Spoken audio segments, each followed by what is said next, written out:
Honorable Delma Thomas, Minister for Youth, Mental Health, Wellness, and Religious Affairs. Honorable Dennis Cornwall, Minister for Finance and Parliamentary Representative for St. Patrick East. Senator the Honorable David Andrew, Minister with responsibility for education. Senator the Honorable Seville Francis, Parliamentary Secretary within the Ministry of Youth and Sports. Ms. Kim Fedrick, Permanent Secretary within the Ministry of Youth and Sports. Ms. Carleen Perriman, Coordinator of Youth, Youth Parliamentarian Candidates, staff of the Ministry of Youth and Sports, members of the media, and most importantly, our guest of honor this evening, the young people of St. Patrick. Good evening to everyone. And it's young people that is in here, so good evening to everyone. All right, thank you very much. Welcome to Youth Talk. This initiative, organized by the Ministry of Youth, creates a safe space where we can come together to create meaningful dialogue between young people and our leaders of this nation. The Ministry of Youth is committed to empowering young people in Grenada through their developmental programs and by guiding youth-centered policy. And this initiative aligns with this mandate, and it is a testament of the ministry's dedication to our young people. To start this evening's proceedings, I invite Ms. Carleen Thomas to lead us in prayer as we seek guidance for this meaningful and impactful session. Ms. Carleen Thomas.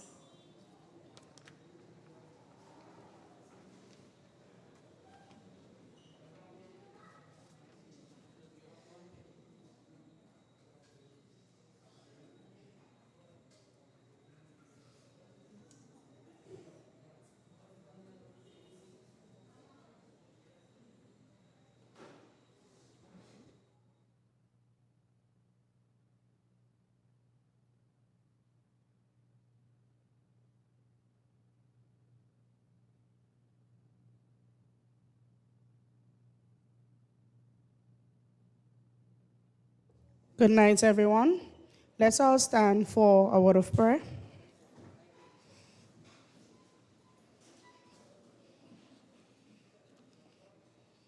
Heads bow, eye closed.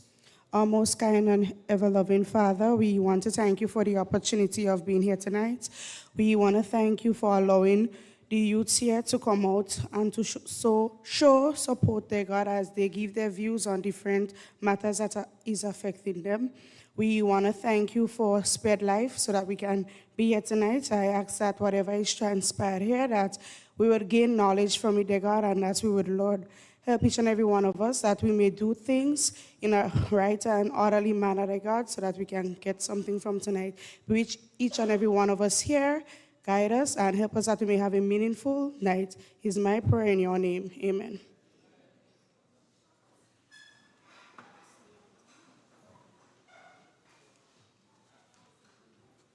Carleen?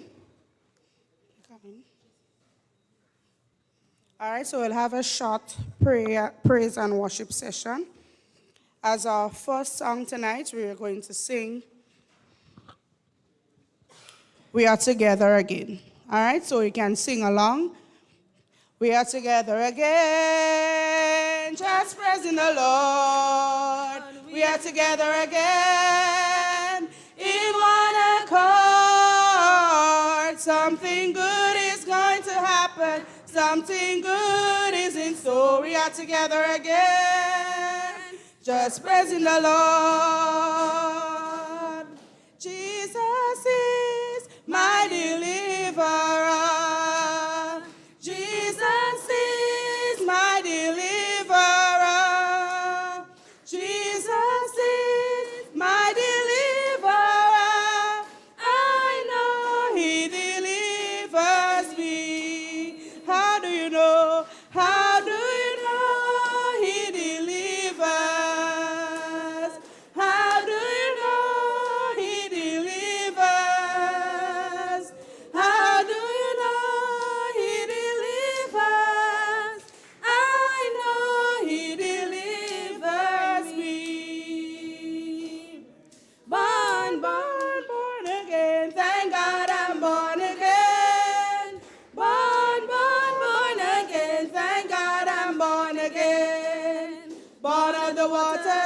and the blood, thank God I'm born again. Born of the water and the spirit and the blood, thank God I'm born again. It's coming down, down, down, it's coming down. When the glory of the Lord is coming down. When the saints begin to pray and the Lord shall have his way. And the glory of the Lord is coming down. Amen. Amen. Amen. Amen. Amen.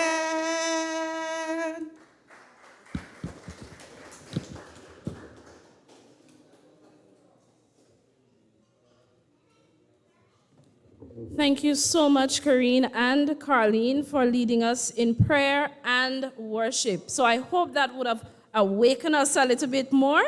Allow me, please, to acknowledge in our midst Honorable Joseph Andal, Minister for Foreign Affairs and Parliamentary Representative for St. Patrick West. Thank you for joining us.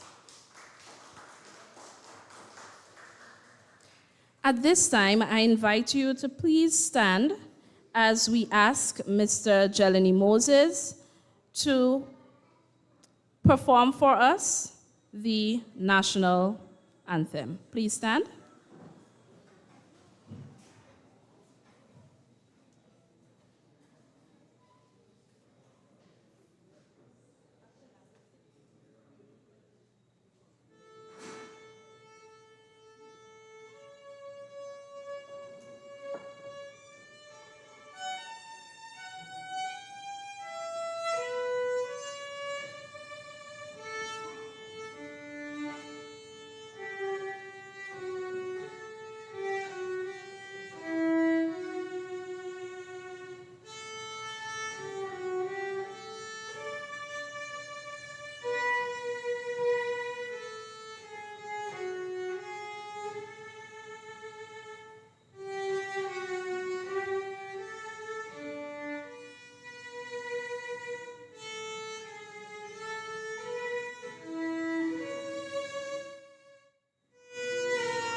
How beautiful to hear our national anthem being played on violin. Thank you so much, Jelani, for that performance.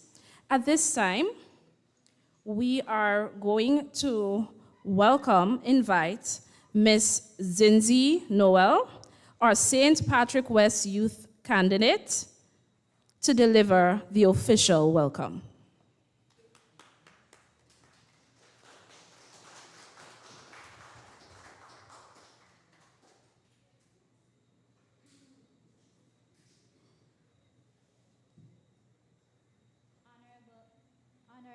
Honorable Thomas, Minister of Youth, Sports, Mental Health, Wellness, and Religious Affairs.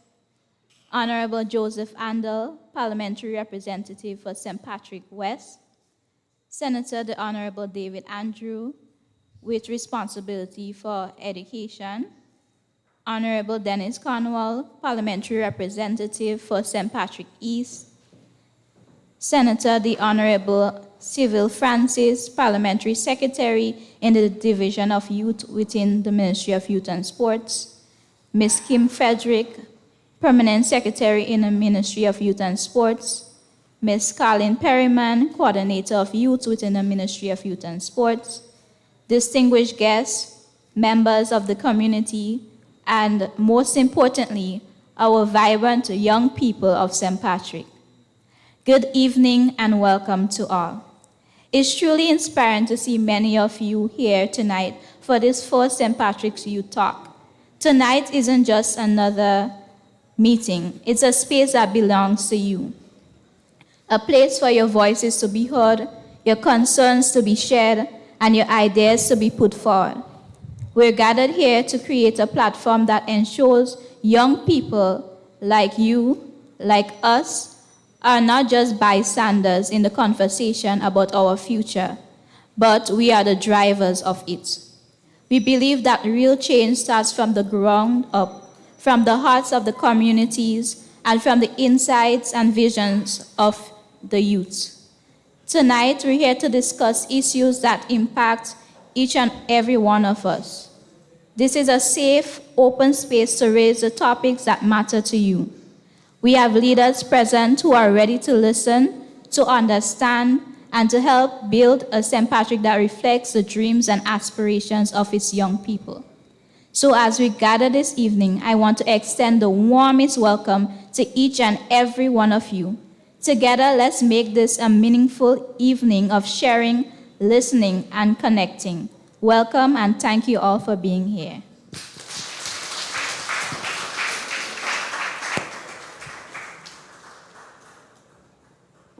Thank you so much, Zinzi, for your welcome. And she's absolutely right. In order for us to see the St. Patrick's that we want as young persons, we are the ones to build it. Thank you, Zinzi. At this time, we are privileged to have the Honorable Seville Francis, Parliamentary Secretary within the Ministry of Youth and Sports, to bring her remarks to us. Senator Francis, the floor is yours.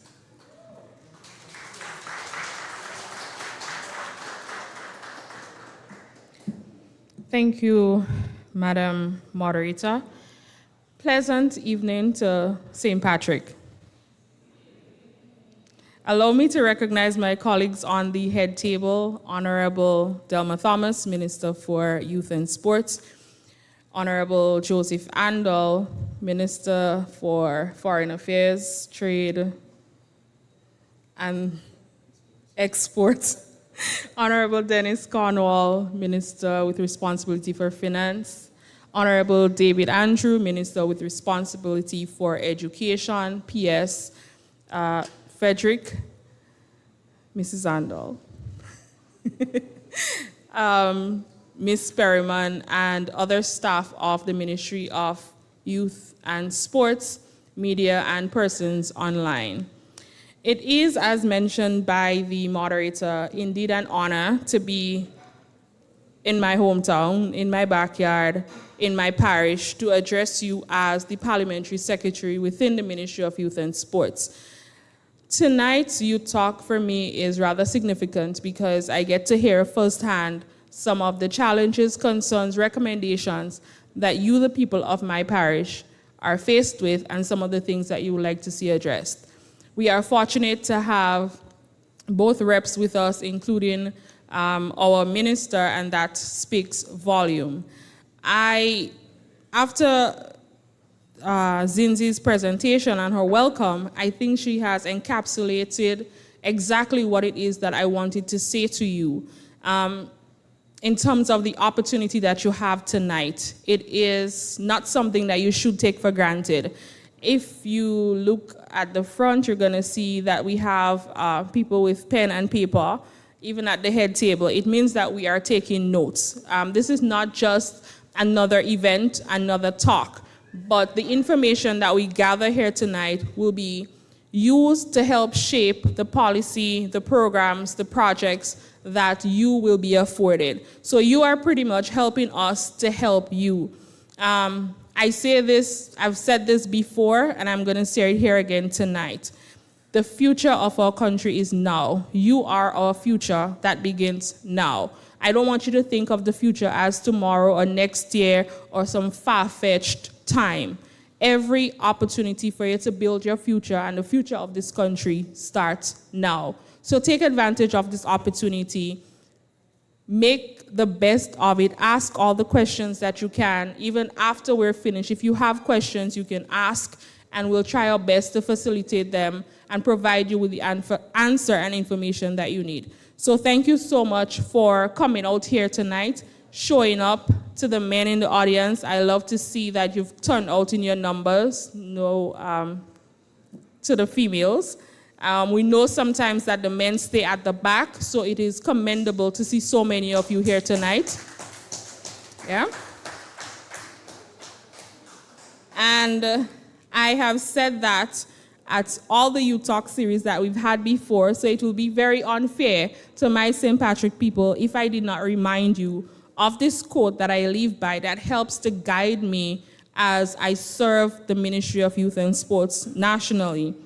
The youth of today are the leaders of tomorrow, but in reality, you are not just the future, you are the present. So take charge, make a difference, and together, let us build a better future for all. Thank you so much and have a good night.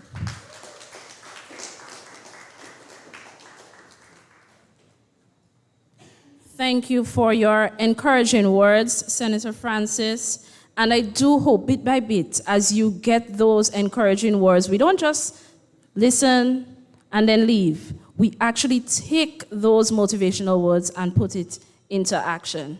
At this time, we will have a special performance of the song Rise Up by Miss Shakira Hippolyte. Let's welcome her.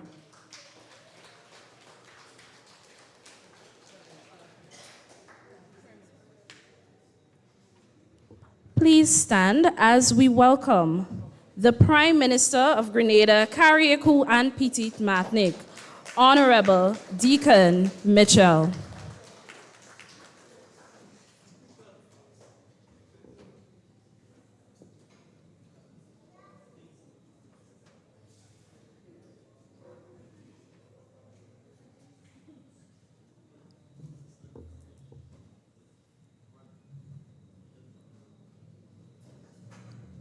Welcome, Prime Minister. You may be seated.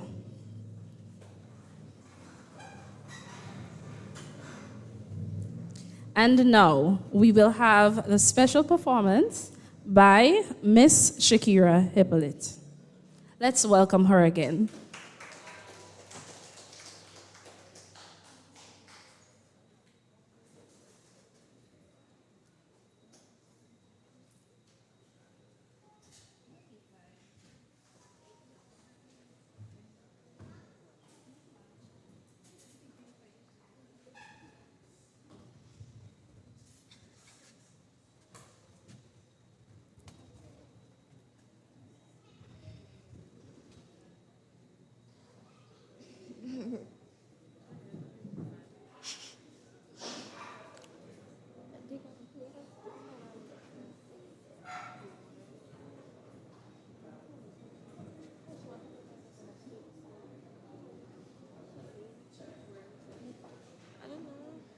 Okay, let me just get it.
Broken down.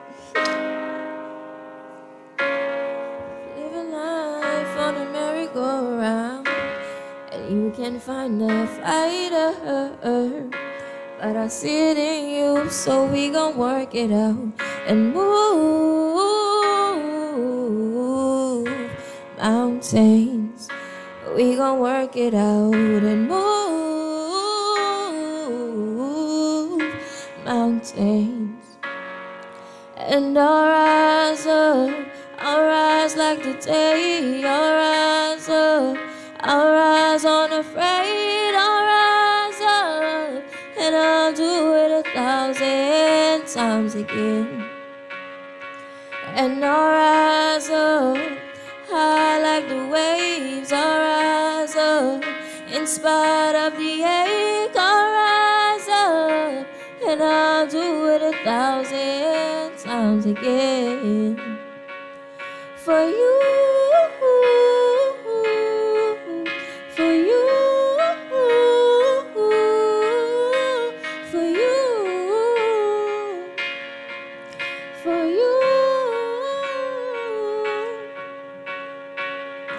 When the silence isn't quiet and it feels like it's getting hard to breathe, and I know you feel like dying, but I promise we'll take the world to its feet and move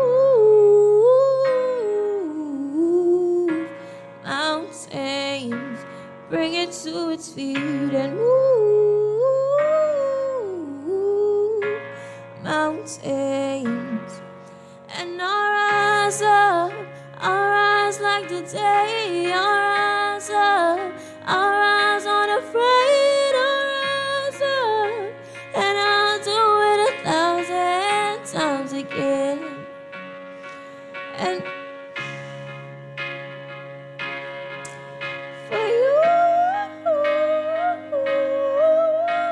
for you, for you, all we need is hope, and for that we have each other, and for that we have each other. Yeah, we will rise up, we'll rise, oh, oh, we'll rise. And I'll rise up, rise like the day. I'll rise up in spite of the ache. I will rise 1,000 times again. And we'll rise up high like the waves. We'll rise up in spite of the ache. We'll rise up and I'll do it 1,000 times again. For you, for you, for you, for you.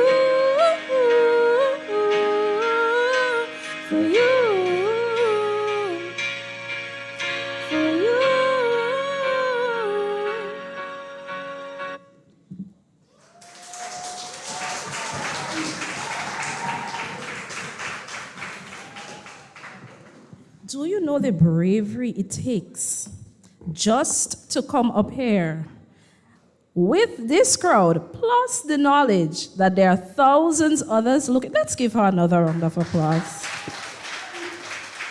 Thank you so much for showing us what it means to be brave. And I do hope that we got the message in the song that we will rise up. Thank you so much, Shakira, for that rendition. At this time, we will welcome remarks from the Honorable Delma Thomas, Minister for Youth, Mental Health, Wellness, and Religious Affairs. Minister, we look forward to your insights.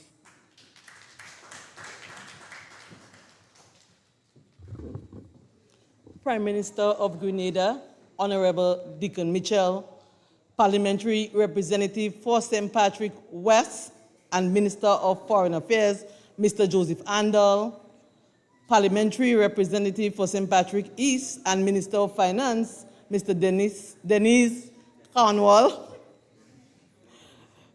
Minister of Education, Mr. David Andrew, Senator Seville Francis, Permanent Secretary in the Ministry of Youth and Sports, Ms. Kim Frederick, Mrs. Andal, pleasant good night to you, dear. Coordinator of the Ministry of Youth and Sports, Ms. Colleen Perryman, our young people. Pleasant good evening to every one of you. Good evening. Good evening, young people. it gives me a great honor and privilege to be here in St. Patrick tonight, to be part of this series of town halls, youth talk, where we get to engage you, the young people. So it's not a time for me to be talking a lot to you up here, but it's for me to listen to you so that we can design our plans and programs based on what you, the young people, are saying you need in St. Patrick and by extension, the entire Grenada, Carriacou, and PD Martinique. So it's your safe space. It's a place for you to feel free, to speak your mind, and know it is not just another talk shop, because you will realize that coming from all these town halls, our programs will derive from it. And so we will be launching programs that aim at empowering our young men and young women across Grenada, Carriacou, and PD Martinique. Zinzi would have given you a lot of food for thought, and Senator Francis also. So I believe that they have spoken for me, and so I will take my seat and wait you to hear what you have to say to me, and then we'll respond positively. But to assure you that whatever you say here tonight, we will work with you to ensure that we provide programs that aim to deepen your development. I thank you.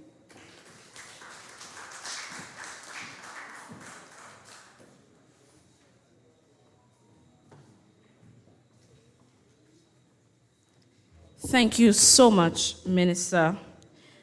At this time, we will have, before we get into the meat of today's engagement, we will have another entertainment piece by Mr. Jelani Moses, and he will be followed by Aaron Phillip, also known as Call Dog, and he is a participant of the Empower program. So let's welcome them.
Home Sweet Home. Thank you so much, Jelani, for that beautiful performance once again.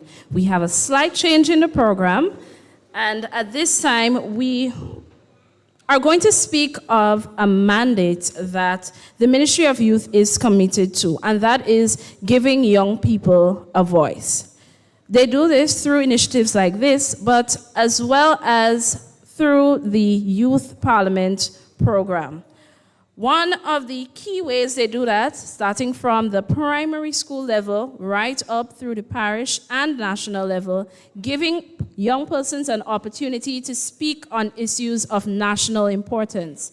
This year, there is an exciting new change to the National Youth Parliament, and young persons have the opportunity to be voted into the role of National Youth Parliamentarian for their constituency. We are honored to have the candidates for St. Patrick East and St. Patrick West present with us. We're going to give them an opportunity to briefly, under 1 minute, I know parliamentarians like to talk. Being a former youth parliamentarian myself, we're going to give you the opportunity to briefly tell us your vision. These are the young persons you are hoping would vote you into the position. So we will call on the representatives for St. Patrick East, which are Shanita Shade and Asha McEwen Sylvester, and from St. Patrick West, Miss Zinzi Noel and Mr. Sean Williams. You will choose the order in which you go. Under 2 minutes, please. And you'll speak to us on your vision. Let's welcome them.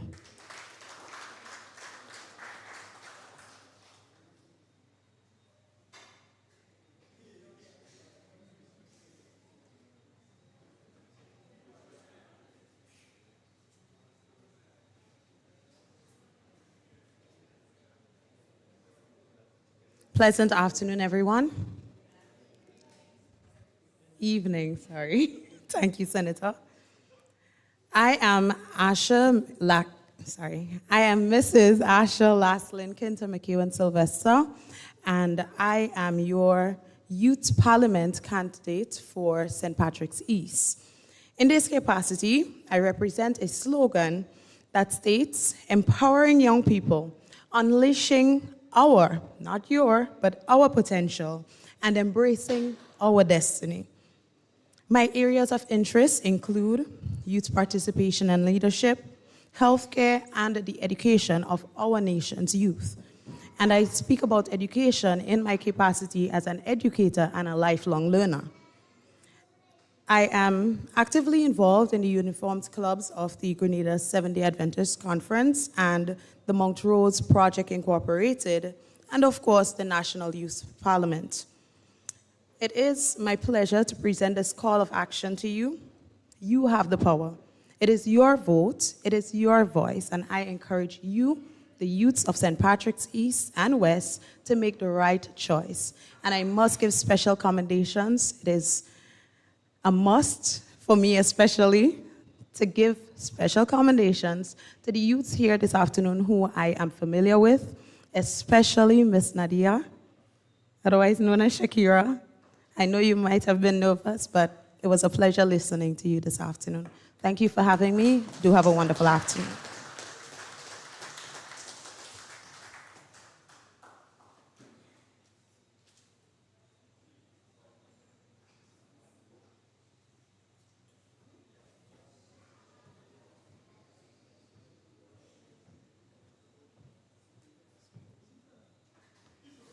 Good night, everyone. It's a pleasure to be here. As most of you might know by now, my name is Sean Williams, and I'm the National Youth Parliament candidate for St. Patrick West. Good night to the panel. Good night. And to the youths that are here, it's a joy to see you guys make your presence known, and to hear, it will be a joy also to hear your questions later on. My interests are farming, I love to read, and I engage a lot in chess. I love chess.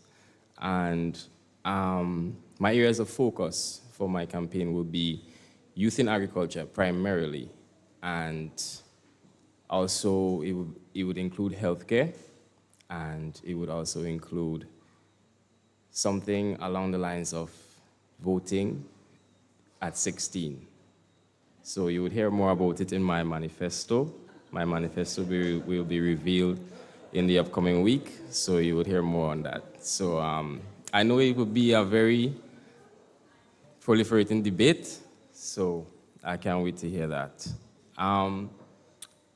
Once again, thank you very much for your presence, and I hope that everything that is said here will be taken into account by the panel and the government and everybody else that will be listening, the diaspora as well. So, enjoy.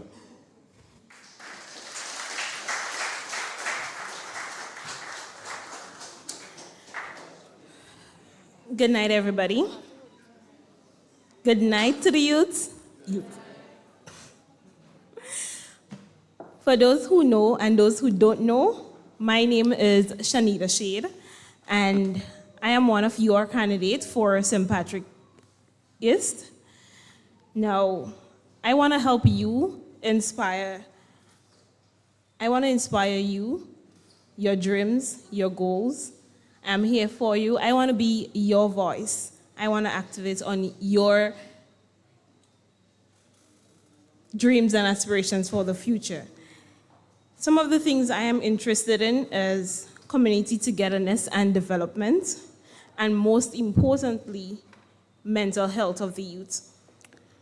I am involved in the Uniform Club of the Pathfinder, that is the Pathfinder and Adventure Club of the SDA Church.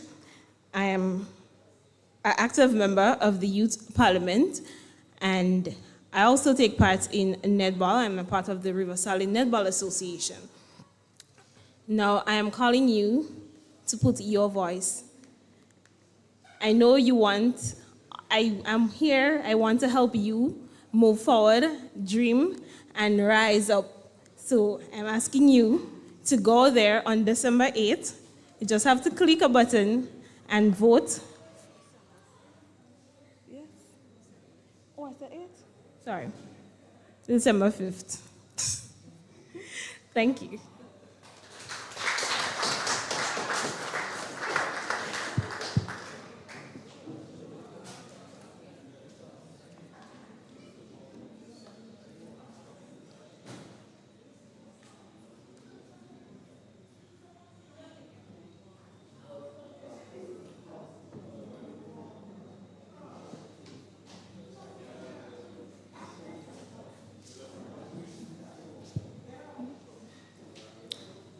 Hello, I'm Zinzi Noel, and I'm honored to be running as your Youth Parliament candidate for St. Patrick West.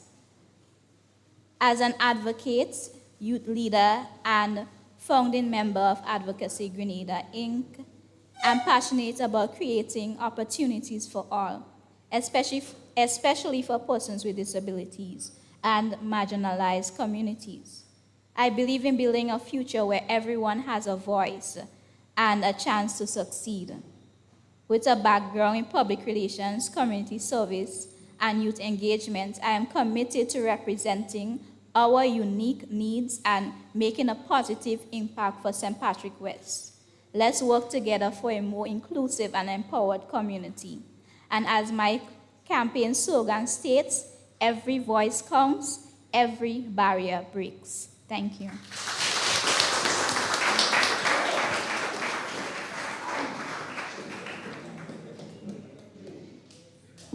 I feel a sense of pride having had the opportunity, the privilege rather, to train each of these young persons at the parish level. I can vouch for each of them.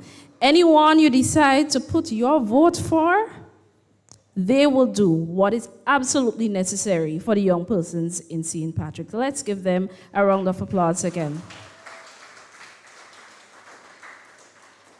We have come to the meat of the matter. At this time, we will open the floor for your questioning and have the panel have the opportunity to hear from you and to respond to you on your issues, your concerns, your commendations, whatever is on your heart this evening. This is a golden opportunity. You have the heirs of our nation's leaders, and I hope that we would use this opportunity to the best of our ability.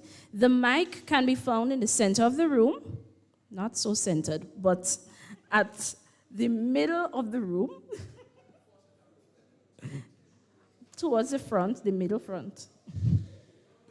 So you would walk up to the mic, project your voice, proceed with your question, and you would get a response, and we'll move on to the next person. Now, we don't want it to be too drawn out, so as soon, like popcorn, as soon as I leave this mic, somebody will join that mic and present their question, all right? Should I give a countdown? All right, we have brave people in St. Patrick's. We ain't afraid of anything. So the first person will go ahead, and the persons on the head table will respond.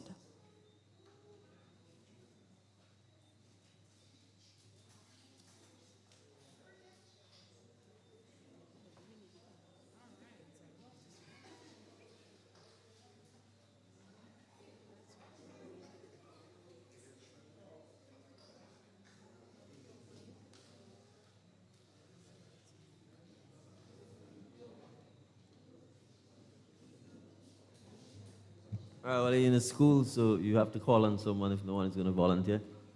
I think so. So no volunteers? We do a mini more?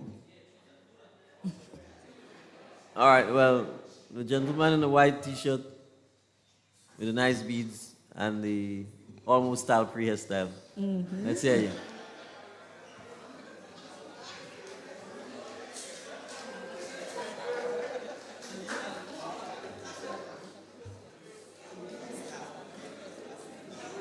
Yeah, it's a conversation, so you don't have to worry. It's a conversation. All right, I want us to come down in the crowd. All right, so someone, no?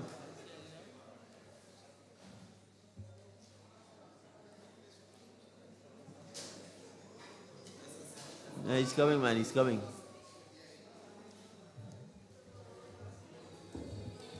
All right, there we go. Good afternoon, everyone, and good afternoon to our capable panel of speakers.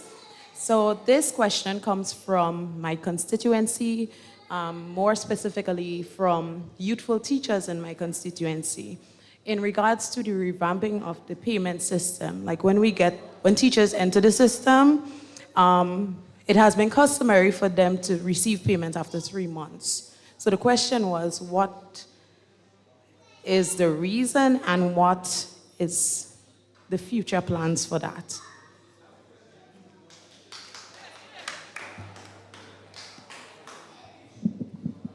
So, good evening, everybody.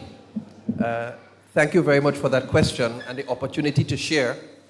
Indeed, I'm happy you recognized that the system of payment is one that has been there for probably over the last 50 years.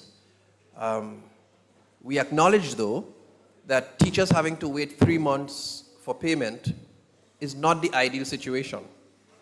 But it's not new. And I don't want anybody to leave here thinking tonight that what was noised about within the last month and a half is a new situation, or it is something that happened only because this administration or this minister has been the minister. So it's not new. But it's not something we are prepared to sit on and continue. We are prepared to change the system. You asked why. And from our review of the system, there are several players that are involved in the payment of a teacher when a teacher is reappointed.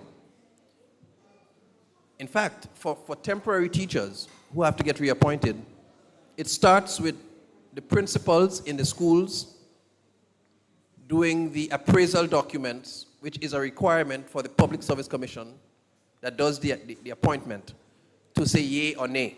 If the Public Service Commission is not satisfied that your appraisal was good enough, they can say no. The ministry can't even say no. There are times when the ministry might say, let's have this teacher, we like her. And the Public Service Commission could say, no, we don't want that person. So the ministry can't go ahead without the Public Service Commission's approval. But first, the principal must do the appraisal, and that is sent to the Ministry of Education. And in the case of reappointments, that is then sent, collated, and sent down to the Public Service Commission for their approval. And when they send back to us, it's then entered into Smart Stream at the Ministry of Education, and then the Finance Department, upon receipt of that information, makes the approval for payment. Now, even after that point, you still have a few days when the bank, after receiving the sums within their accounts, will make them payable to your account, right? So it's all of these different layers of processing that helps to delay the process. So you could imagine if the principal is tardy, it sets everything back. And sometimes we've had some of that, even in the last situation. And then you can have delays at any level. If the education officers, for instance, did not pick the things up in time from the principals, or they forgot to bring it in a timely way, that could create delays too. And you can have delays everywhere. But I just wanted you to be aware that the putting onto the payroll is not a function of the Ministry of Education. Taking off from the payroll is not a function of the Ministry of Education. But this has caused us, as a government, enough concern. And we've had a whole of government review of some of the matters. And you have the Cabinet's commitment to look into this, to tighten on the systems. And I think Prime Minister has even made a provision to ensure that even if it has to take X amount of time, that there's a blanket provision that would allow for payments and salaries to be processed in a much shorter space of time so that persons do not have to be inconvenienced that way. So the future for that, we are tightening the processes. We are working with all of the partners involved in the various legs of this payment process to ensure that there's minimal time loss and that teachers, in fact, not just teachers, but all the payments within the public service. Because while we talk about teachers, there are several other persons within the public service who are serviced, whether it's small contractors, whether it's persons in other ministries, who are so affected too. But we are committed to making the payment, the time period for receiving your payments a lot shorter, and to make sure persons don't have to be so inconvenienced. So rest assured. I hope that answers your question there.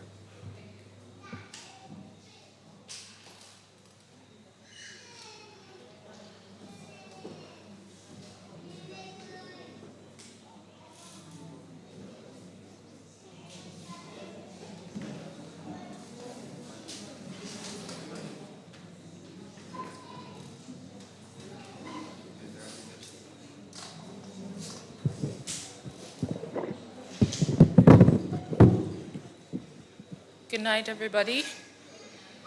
My question regards mental health. How is the government supporting the training and recruitment of mental health professionals, that is therapists, counselors, social workers, etc., who specialize in youth mental health?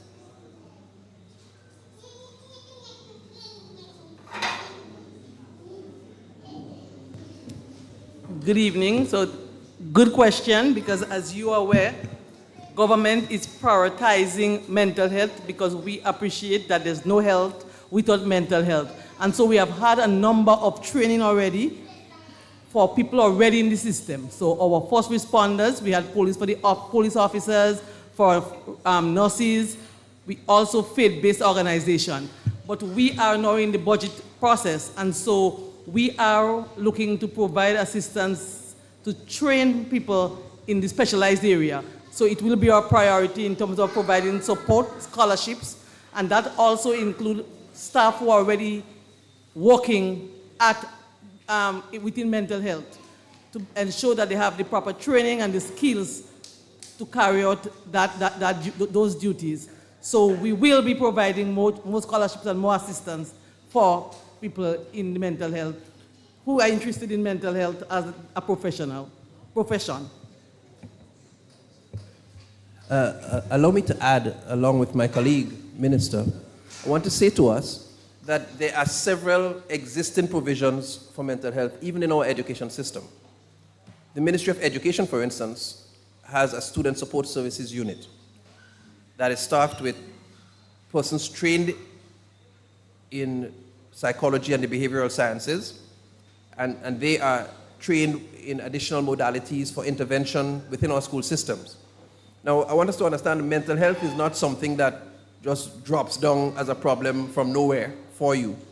And if we develop the right coping skills and the right attitudes, which some of these counselors, guidance officers are trained to impart to students by way of life skills and preventative counseling, you develop a resistance and a resilience to be able to cope and to manage.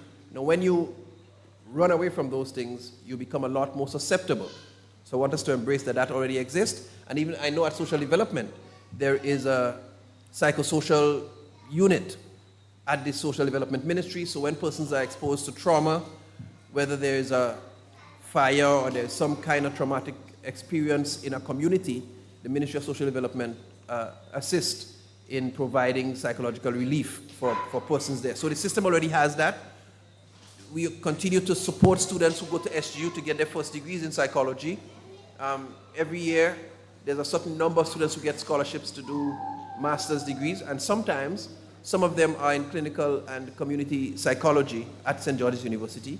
So there are existing opportunities in addition to what my colleague minister mentioned that I want to bring to your attention. Thank you very much for the question.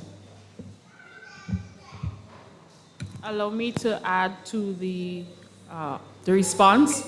You asked specifically about youth mental health. At the Division of Youth, it's something that we take very seriously. So I am happy to announce that at the Ministry of Youth and Sports, we have the social care unit, and we have staff there, both male and female, because we know sometimes our clients prefer a specific gender to work with.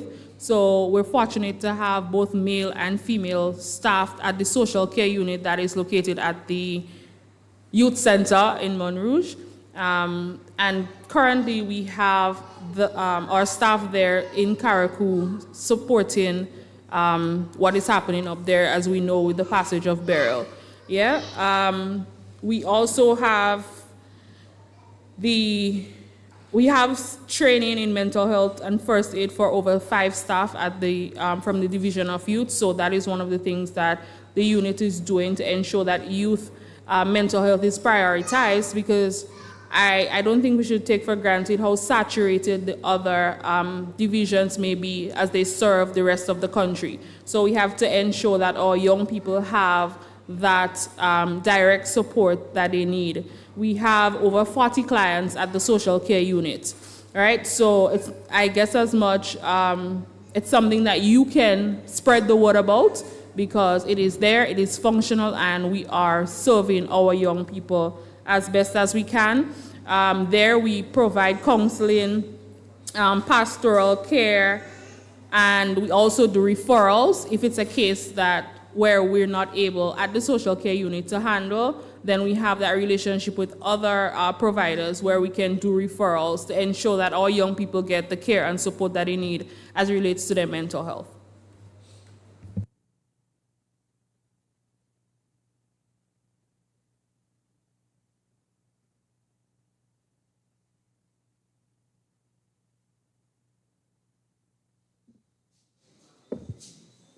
A pleasant good night again. So I'm not sure who directly to head the question to, but I would have spoken to a few young people, and most of them are in the Imani program. And word is that the Imani program is coming to a close, like it's shutting down. They want to know what is going to happen to them, because some of them are in placements, some are there even in scholarships, studying in different schools. So is it a case where it is going to close, and if yes, what is going to happen to them? Or if it's a revamping, how is that revamping going to take place? So let me alleviate the fears of the young people that we are not closing the Imani program. In fact, what we are doing is transitioning. So for example, if someone is on a scholarship, the transition will only be after you complete the scholarship. And if you are placed, what we are doing is working to provide you with permanent engagement in some instances, and in other instances where you are in places in the private sector that would not keep you, if we cannot find a job for you, then we'll find some means of entrepreneurship, where we provide you with the assistance and the hand-holding and the mentoring so that you can thrive in a small business. So we are transitioning the who are presently in the Imani program, those who are the 8 and 9 and 10 years, because you'll appreciate as a young person that you cannot train for 8 or 9 or 10 years. It is really more than the slavery. Because if you're in a place being paid $700, that's where it starts, or $1,000, and now in the private sector is $7 and maybe a little, $1,000 based on your qualification, but in government, the government has increased and paid those in the government system the minimum wage. In a number of the other institutions, they are not being paid minimum wage. And we are saying that we do not want this for our young people, so we are putting plans in place to address that particular issue. However, we are developing and will soon launch other programs that aim at providing the same scholarships you talk about. So we are empowering you so that you can find the jobs. And so we are asking young people to choose the fields that the jobs are available in. And so we'll guide you in that process. Then we'll look at youth in agriculture, because from all our consultation, in all the different areas, young people are speaking about youth in agriculture. And so we'll provide the avenue, the training. Just today, the Minister of Education and I, we met with the principal of TAMCC, looking at ways and means where we can collaborate together to launch our new program that enable young people to be trained and at the end provide them with either employment or assistance to form their own business. So a number of programs, a number of initiatives will be launched in short order, and our programmatic agenda will be rolled out, and so you'll have an appreciation that we are not closing programs or eradicating programs for young people. We know that as a government, we have a responsibility to empower our young people. And there are those already who fall through the cracks. We're going to deal with that. But as from the Ministry of Education standpoint, our centers of excellence will enable young people who's 16 years and coming up, that they will be provided with the correct skills, the knowledge to get jobs, and so we wouldn't have those programs in the future. But in the meantime, we'll ensure that not show all people from the program, but continue until we have the programs that will enable young people to thrive.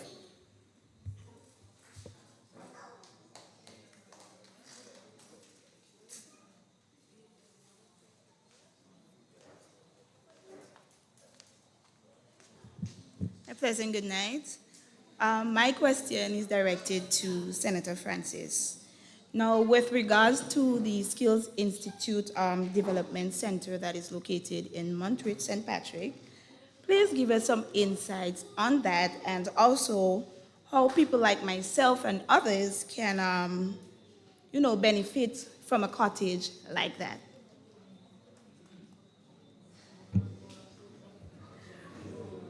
Ms. Francis? So Yes? you directed it to Senator Francis, but I think it falls more appropriately under the Ministry of Education, because I think you're talking about the center that does furniture up in Montreat? Yeah. Yeah. So that falls under the Ministry of Education, and they do furniture making. It's one of the centers that is earmarked to become a center of excellence for furniture making. In fact, as we speak, there is an ongoing plan to expand the operation there, because while they continue to produce good quality furniture, training has never taken place there. And so we are currently in the process of retrofitting the space and expanding the space downstairs to bring computers so that we can do the AutoCAD training there, and we can actively pursue the training component to the facility and facilitate wider production and even incorporate persons from the community in after training. But that's one of the centers that will be upgraded to a center of excellence and training for furniture making. So that's the future for that, and it's ongoing under the Ministry of Education. I hope that's the center you were talking about. Right.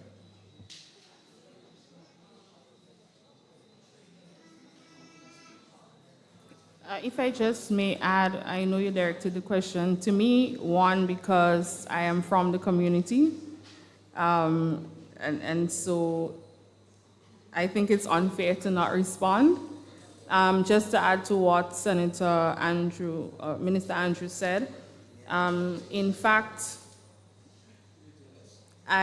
just today, I've been in communication with funding agency to assist the Ministry of Education to help with the development of the institute. As Minister indicated, currently what it is, and it has not served its full potential. And so I am happy to assist in any way that I can, given the current situation and the position that I'm in, to ensure that the young people of St. Patrick specifically gets to benefit. And I know you mentioned that you're part of the cottage industry. So this is what the Institute is supposed to be. This is the type of people that it's supposed to serve, people with skills like yours. You never know, you just may be one of the facilitators to teach other people to do what you do to continue the traditions and to develop and harness the skills and talents that we have in the parish.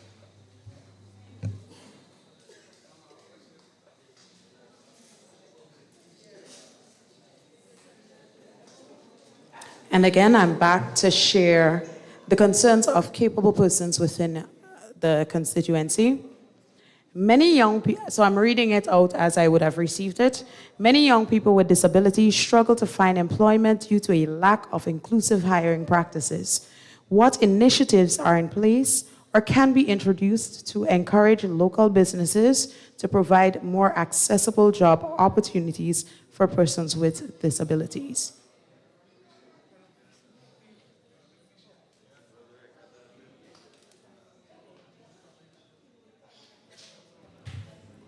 So I'm not sure exactly what the policies that are in place at present, but I know as government we can provide incentives for businesses so that they can provide employment for persons with disability. But I also believe that as a government we have a responsibility to provide inclusiveness. And so we should, and from seeing Zinzi here tonight being a youth parliamentarian and been actively involved in all the work within the ministry. And so I must commend people like Zinzi and the others. Let's give Zinzi a round of applause. So Zinzi and others like her, they are part of many of the activities we have as a ministry. Just recently we had the budget consultation. She was there, Anya was there, that's someone with disability. And so as a government, we'll provide the avenue, provide the training, provide the inclusiveness in our programs so that they can also get the jobs and get what the other people are getting. So we are, as a government, we're taking the lead in being inclusive. And so we'll look at ways and means in the future to get the business on board to also be inclusive.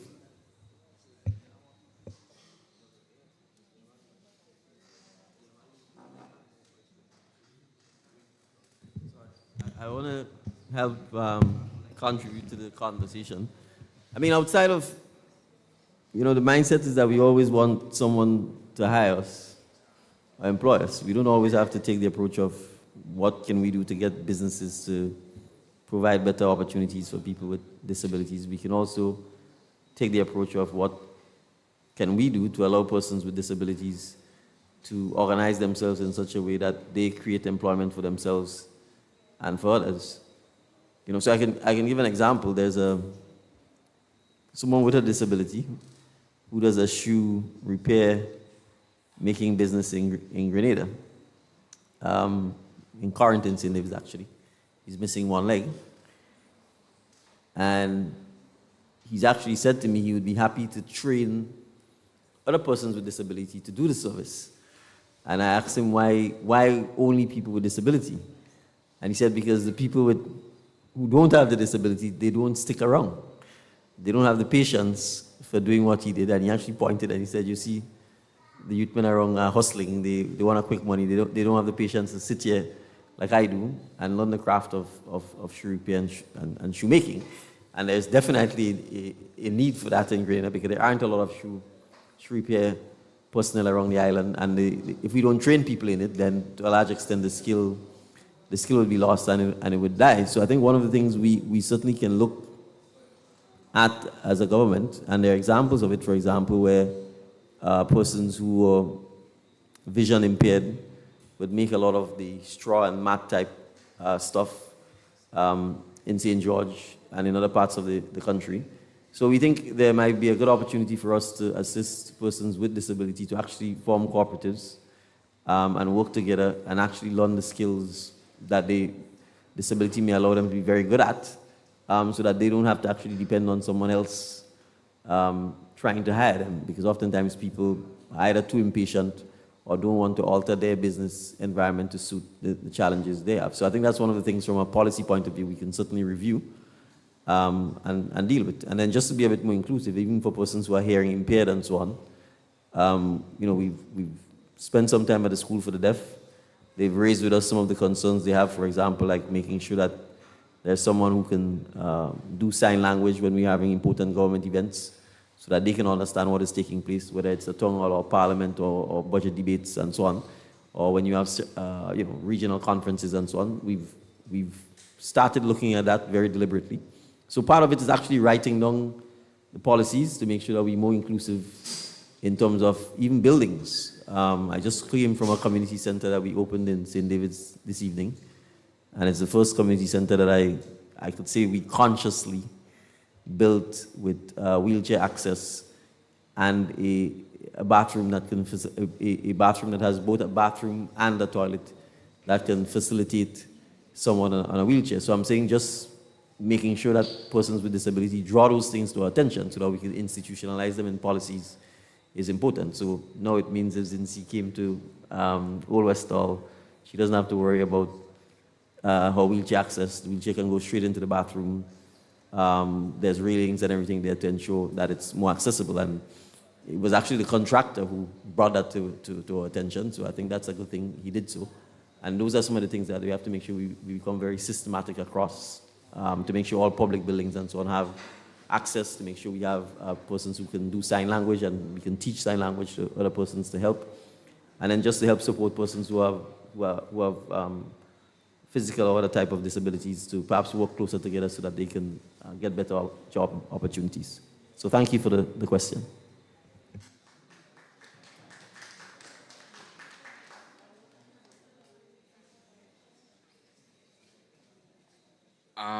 Good night. My question is directed to you, Mr. Joseph Andal.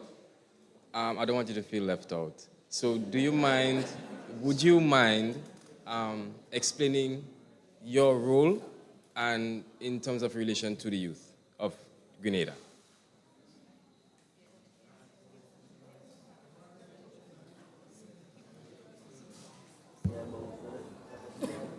Thank you, Mr. Williams. As parliamentary representative for St. Patrick West, I have a solemn duty and responsibility to look after the interests of every constituent and every subset of constituents in St. Patrick West.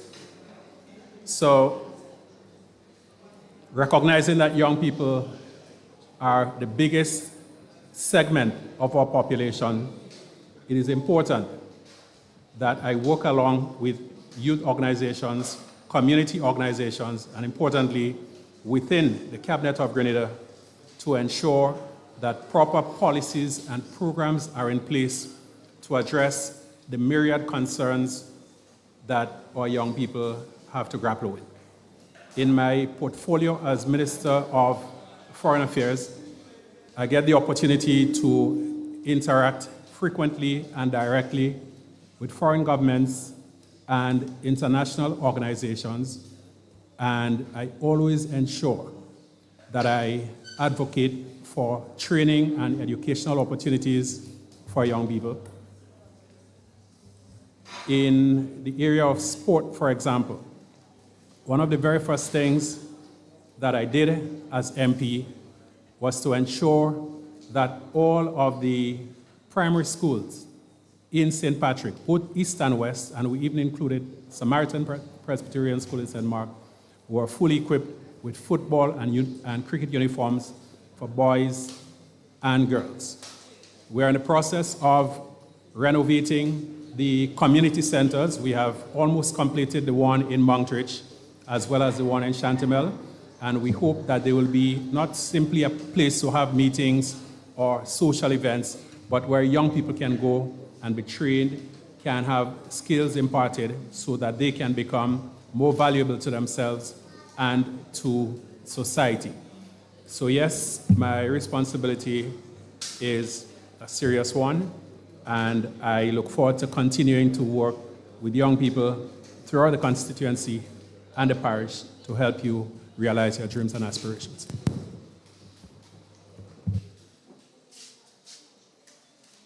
Okay. So this is coming from the Empower program. The members are sharing some concerns. In regards to the program, they would have signed, they stated that, they have to get a stipend. But since the program started, some of them got, some of them didn't get. And if some got, they ain't getting much. So they want to know what is happening in terms of that.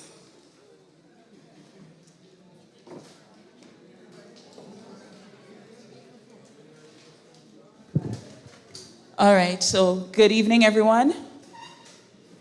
Thank you for the question. You're speaking about the Empower participants. So the challenge with this is that there is a process to everything.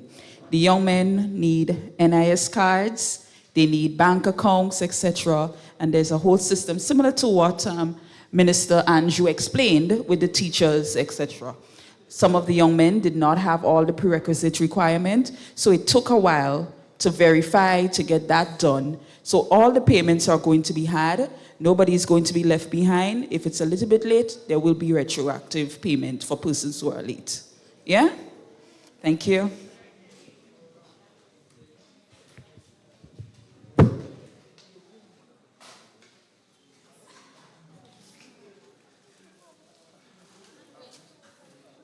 Good night, everyone. One of my questions is, what are the opportunities for young people as being an Imani trainee? I would like to know what opportunities we can get, for instance, in case we want to acquire a piece of land or if we want to build a house. There isn't anything like to assist us in that area, because most of the times if you decide to, let's say, go to a credit union or a bank, the first thing they may ask you is for a pay slip.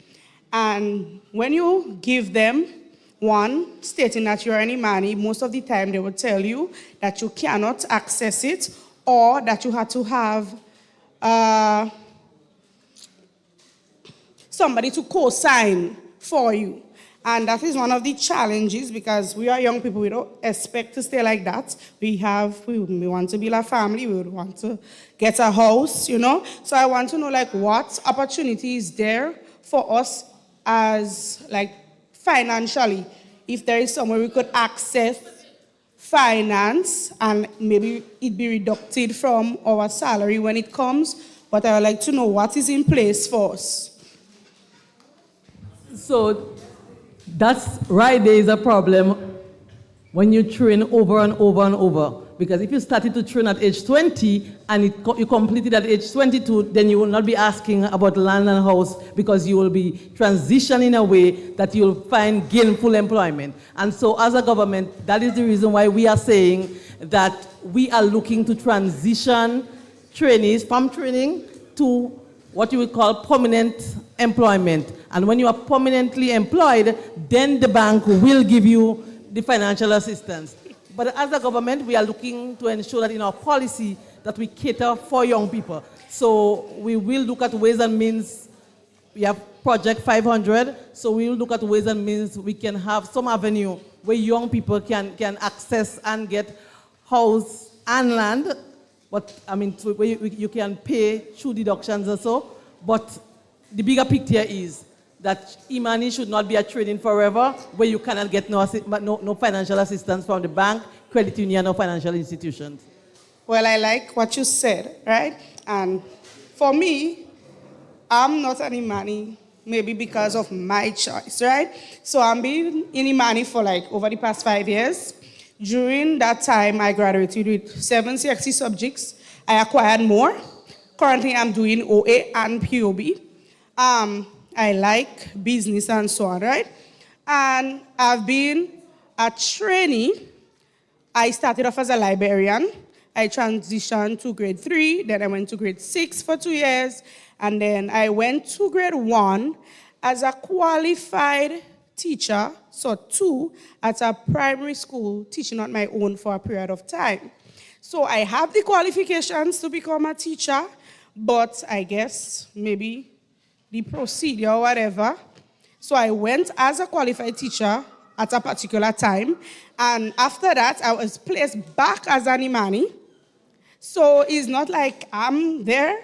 So I just want to know what can be done on that angle. And I guess there is more like me who have the qualifications and still is at that stage. Right? So I just want to know what can be done. So I want to commend you for upgrading yourself. So when we provide avenue for training and young people can upgrade themselves, then it is commendable. And so I am happy that now you have the qualification to be a teacher, and I would like to pass on to the Minister of Education, because I firmly believe that our policy should enable trainees once qualified to get the first preference when a job comes out in a particular school. So the Minister of Education. Yes, so thank you. Indeed, I echo the commendations to you, young lady, and encourage you to keep pressing on. There's no limit. We have been in the practice of giving priority to persons who have been serving as teacher trainees in the system and who have the requisite qualification to enter. In several cases, we have been giving the priority to some of those persons to get an interview and probably to get an opportunity to become permanent in the system. So I don't know the situation surrounding your case, who you're replacing and all of those kinds of stuff, but feel free to express your interest in coming into the mainstream through the education officer for your system, and we'll be happy to at least consider you for upcoming vacancies that may exist within your district, yeah, to allow you the opportunity to transition into the mainstream of teaching. Thank you.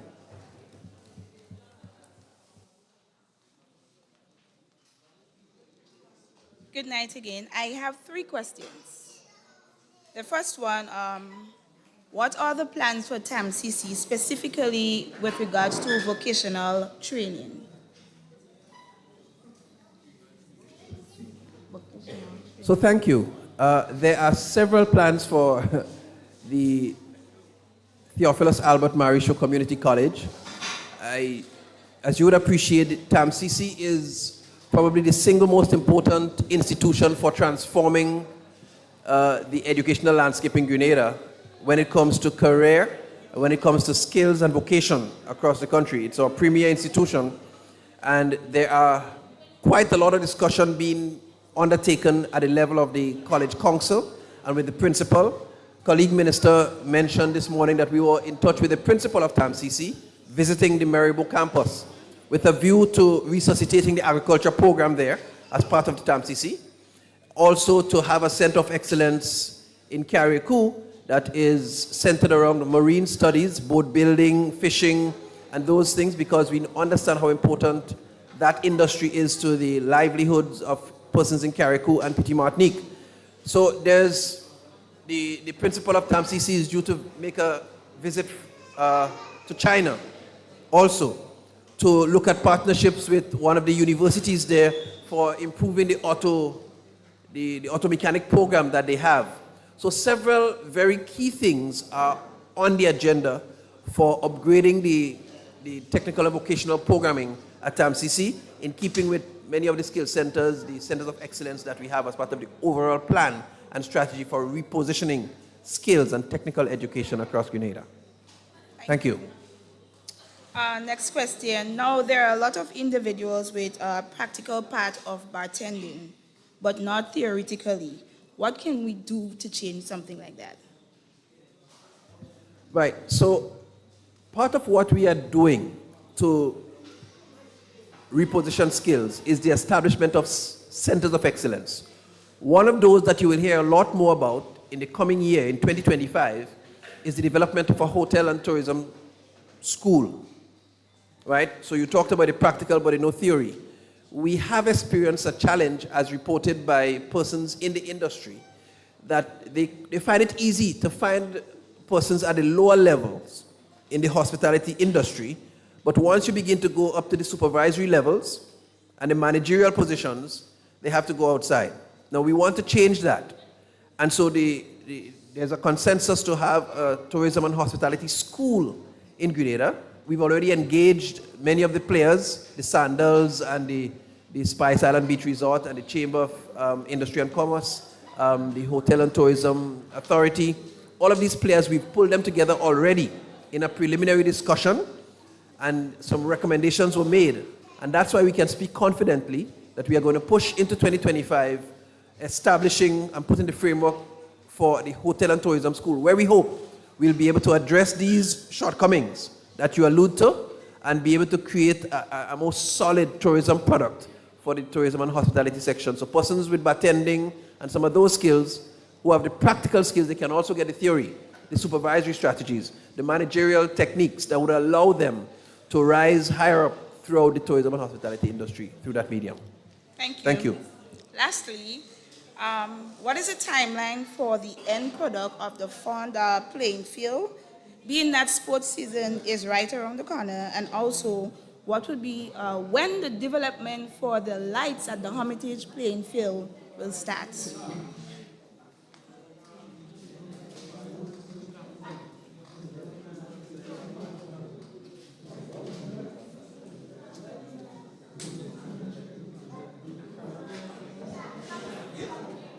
Okay, good evening, everyone.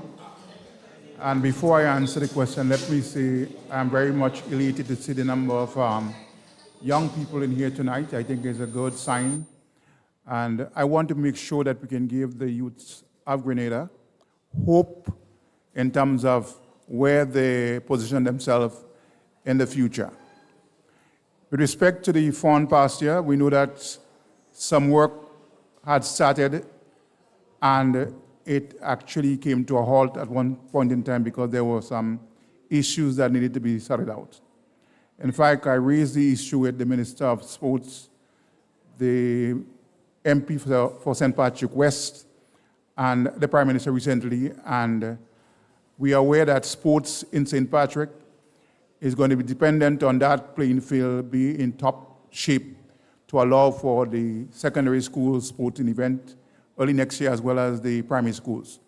So I want to give you the assurance here tonight that your playing field in 4 will be finished before the end of the year. We have put things in place, and shortly we will basically recommence the work there to make sure that you have a top-notch playing field in St. Patrick so that you can have all the schools doing their sport meets early next year.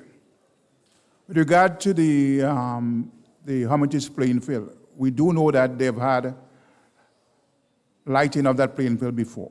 There are some issues with the lighting system in the playing field because, again, there is a little hut that was built where you could turn off the light and turn on the lights and so on.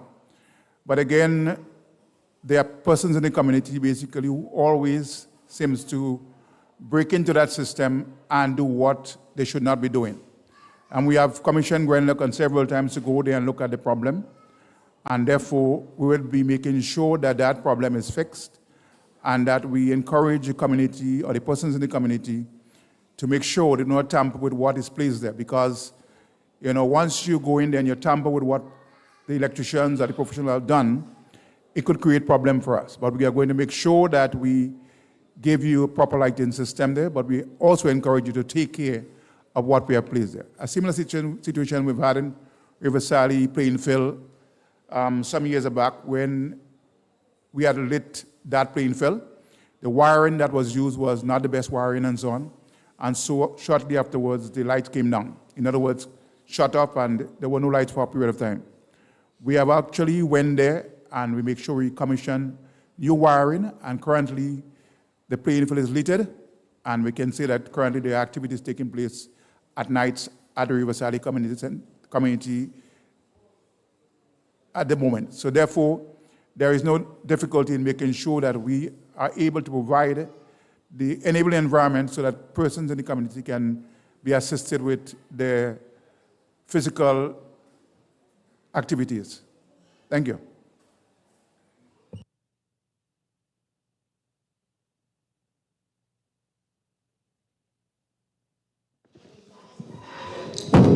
MPs in St. Patrick, please allow me to ask a question on behalf of somebody on the live. The question is, are there plans to refurbish the library in Surtees? And part two, can a community or resource center be added to the library if there are plans?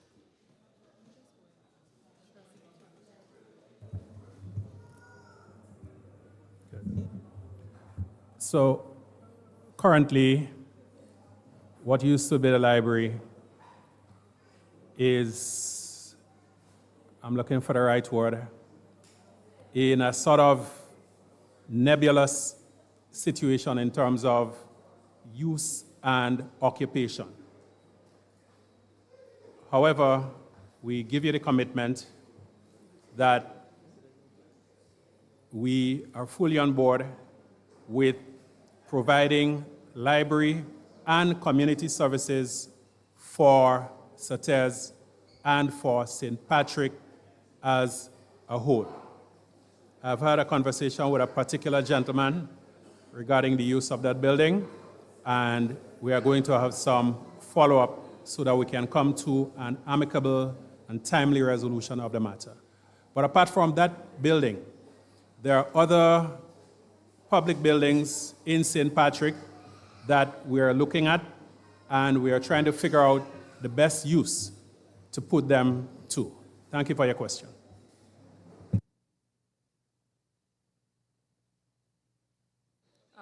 Good night to everybody. So I have two questions. The first question, I'm directing it to both ministers for St. Patrick's West and East. Does the government have any plans to expand or introduce any more commercial activities to boost the economic activity, especially in the town of St. Patrick's? And the second question, I would love for someone to elaborate on the transportation system, especially the western side of the country, because if you go to the terminal, especially on the number 5 bus stand, you will see the number of persons standing there waiting for just to get a bus to come home.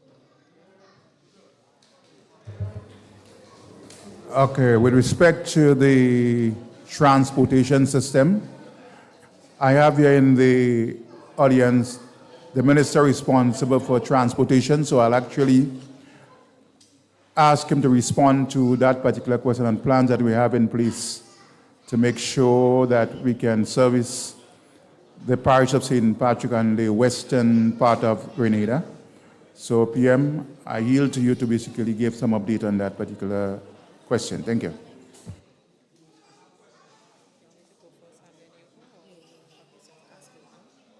Allow everyone to be able to hear the responses from the panelists. We're asking the persons in the crowd to just give a listening ear, quiet down on the talking, so that the responses can be heard clearly.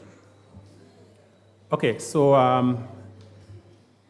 I will tackle the question of bringing improved commercial activities in Surtees. Now, one of the things that I campaigned on, and frankly that I've been a little bit disappointed about, was something that I had hoped would give a monthly fillip or boost to economic activities in Surtees. And that was the creation of a sort of monthly, 1 day per month bazaar.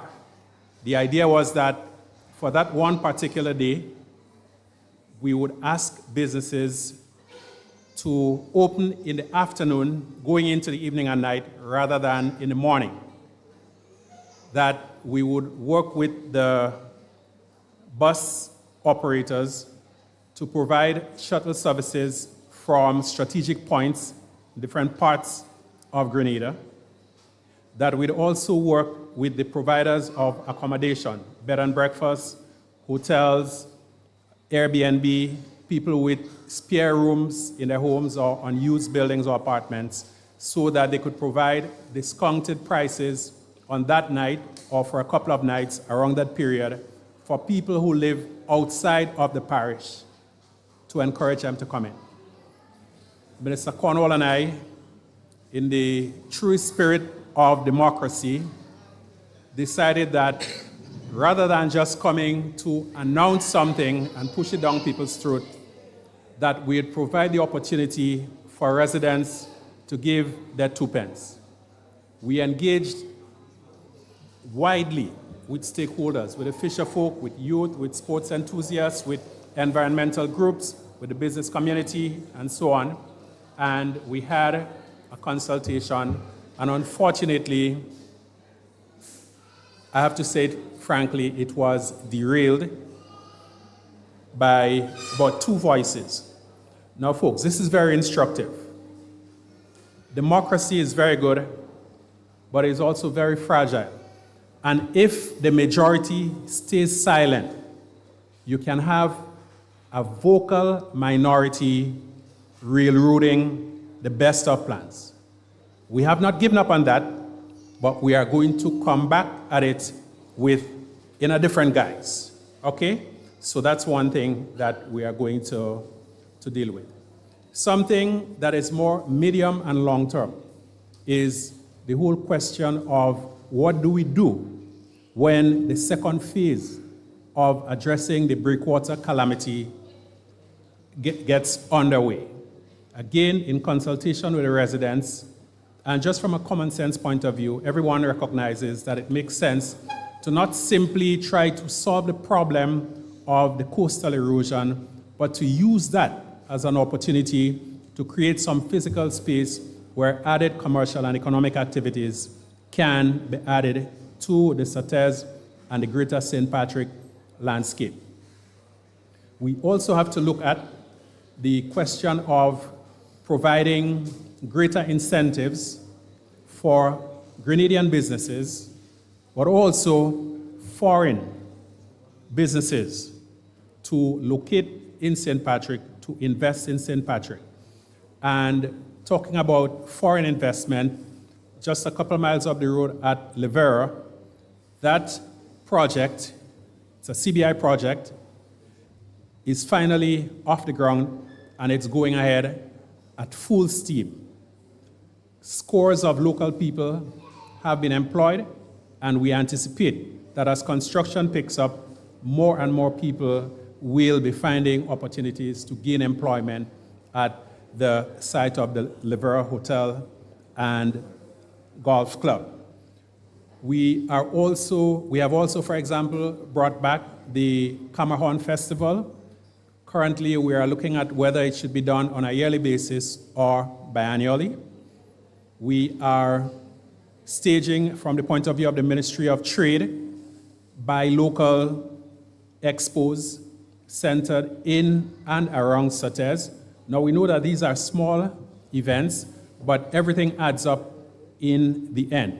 So we are quite confident that with our thrust to ensure that development takes place not only in the south of the island, that Surtees and St. Patrick will be getting its fair share. There is one initiative that I do not want to go into yet because the final transaction has not yet been affected, but that once we can ink that, we are confident it will have a transformative effect on the economy and on cultural life in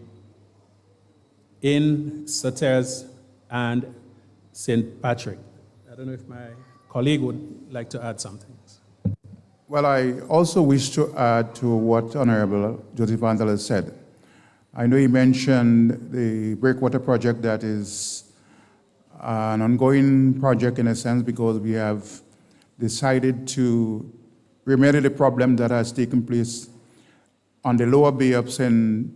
Patrick. In other words, a breakwater was done on the northern section of the bay, which protected the town of Sauteurs to some extent, but developed additional problems on the lower end of the bay. So between now and the end of the year, we know that we'll be able to tie up the financing and fine-tune the design of that bay. In addition to that, we have plans to commission 3 additional breakwater according to the design I've seen, and we hope that could start physically in the first half of 2025.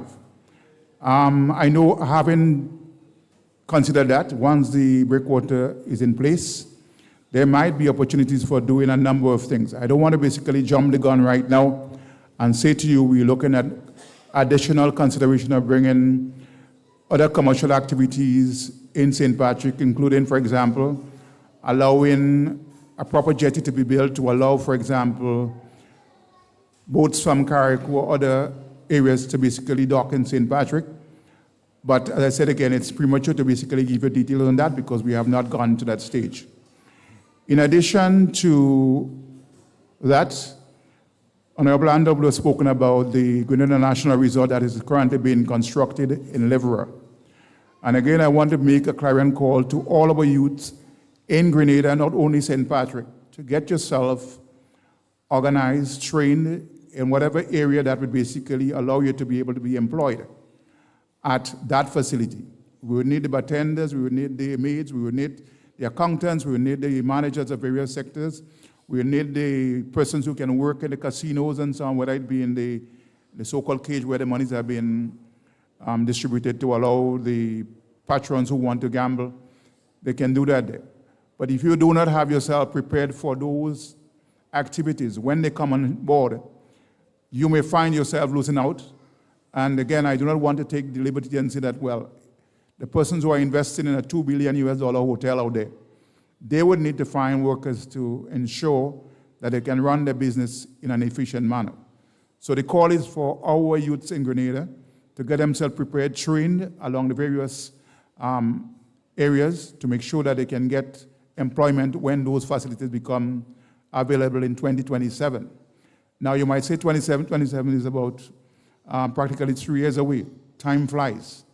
Next year for sure you would see the building rising above the mangroves in Leverett. And so prepare yourself for employment when that facility is completed. Thank you. Now, please pardon my voice. I'm kind of sorry. Yes. On the transportation issue, it's not something that we can find a solution to immediately. We have the Transport Commission and we've got a new CEO, and we've been trying to work with the Bus Owners Association to see how we can address the situation on the West Coast in particular. One of the challenge has been the fact that sometimes someone has a bus and they live in St. Patrick, but the bus is not actually running the St. Patrick to St. George route. It's running the Grandlands route, or it's running another route. But in the morning, they come down and they pick people up because they don't need to go into the terminal to drop them. The challenge is, if you're not licensed to be on the route, in the afternoons, they can't come into the terminal to take people back up. So in the morning, you have better supply to match the demand, but in the afternoons, you don't have the supply to match the demand because of the fact that, in effect, they're running a bit of a black market situation. So one of the things that the Commission has been trying to do is to work with the police as well as the official bus operators for the route to see whether we can work a system that either allows these persons, when they are coming back up, to be able to enter the terminal and take passengers coming up the West Coast. But even that is difficult because we have no control over the time when they are coming back up to be able to say with certainty it will work. The other option would be to find or permit other route operators, if they have excess supply, to be able to take passengers up from St. George of the West Coast. But you see, the problem with a public transportation system that is privately owned is that it has to make financial sense for the bus driver. So even if we ask those who are on another route to come and take the passengers up the West Coast, it's a single trip where you go up and you're full, but you're coming back down empty. And for many of them, they're just not prepared to do it. So it is not an easy solution. And it's one of the things that we've been grappling with as to how we can, in the immediate period, try and find a solution to address this issue, simply because there's a shortage of buses on the island. It's as simple as that. And for those routes that are longer, like the Western Main Road, it's less profitable because what you have is people moving in the mornings and then people moving in the afternoons. Unlike, let's say, Grenada, which is much shorter and where you have people moving all the time throughout the course of the day.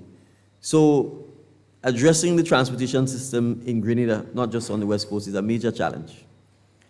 We are having detailed discussions because we've done a study by the Caribbean Development Bank, and they've made some recommendations about some of the things that we can do to help. So the Cabinet, for example, recently approved concessions for bus owners. We approved removing the petrol tax to make the price of petrol for them cheaper. We've approved, certainly I think starting in January, once the new budget cycle comes into place, allowing them duty-free concessions on parts and so on to help lower the cost of transportation. Because even with the shortage of buses, they've asked for a bus price increase by $1 across the board.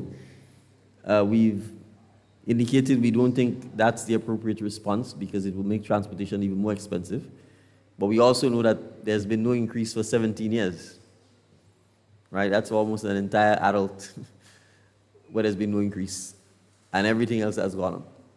So we are trying to help by addressing the cost side, by where the government can not collect taxes and so on. But there's some structural issues in the transportation sector. The buses that are imported by companies, Steel and Huggins, and so on. I only discovered after meeting with the Bus Owners Association that Huggins was not even importing buses anymore. Then we have the additional challenge that the buses we have on the road are very small. And a lot of the countries that manufacture buses are not even making these small buses anymore. And then they're making electric buses, not gas and diesel buses.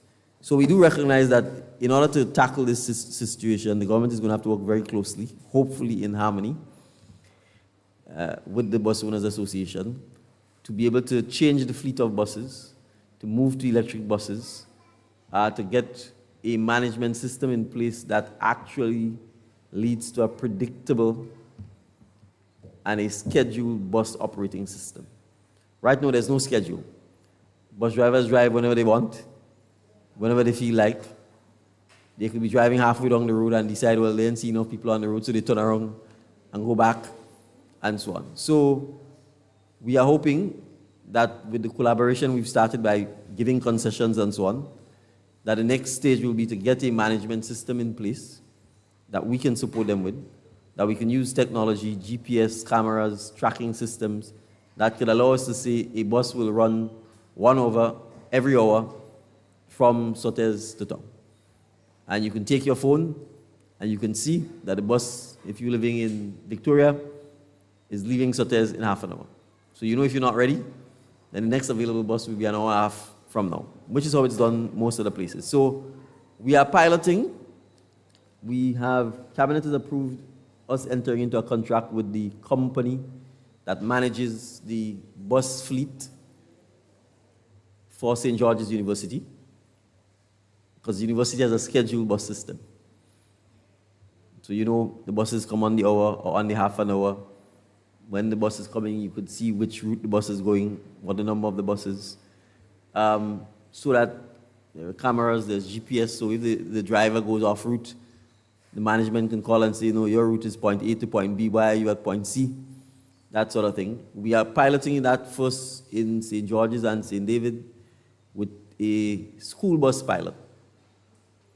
So we're hoping that before the end of the year we can get on board. We are actually working with the same bus owners, operators, because we're not here to compete with them, and the government doesn't own any buses. So the idea would be that they sign up. We have to vet the drivers, conductors. We have to have clean criminal records because we are putting people's children in their buses. And we are hoping that after we do the pilot, we can see how well it works. If it doesn't work, what we need to change, what we need to improve. But the idea would be that parents will be able to have an app. The children will be able to have the app on their phone as well.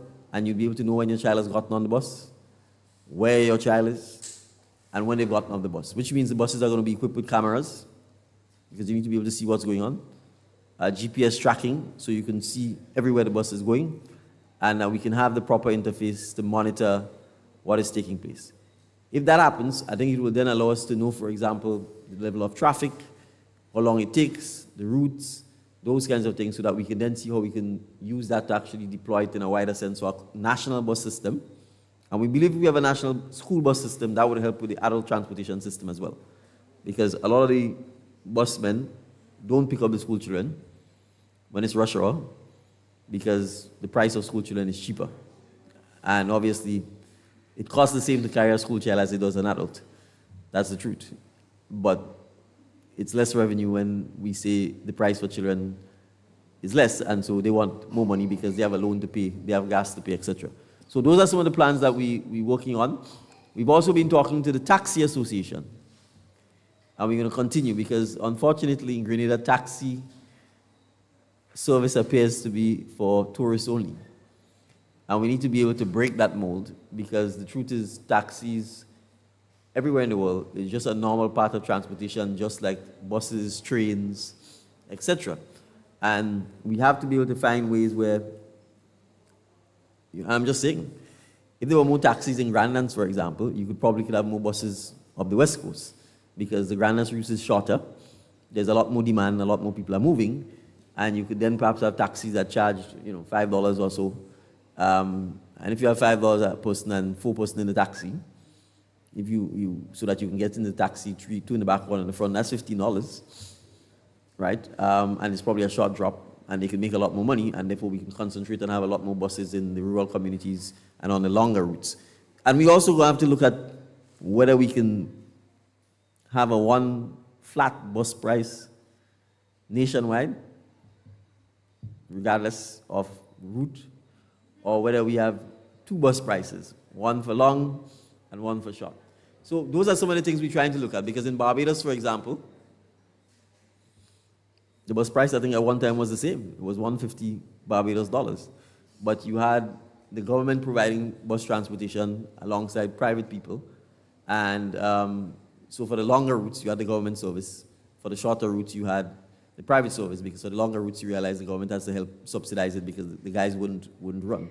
So those are all some of the things we're studying to make sure that we can come back and gradually start addressing it. But it's a major challenge, we know that. And then the roads haven't helped with the detour through Montmartre, but thankfully this is coming to an end, this month. The Molina Road is going to be open. The last thing to do is just to get the asphalt. And I'm told they're paving the road on the 15th of November. So we should have an opening 5 or so days after.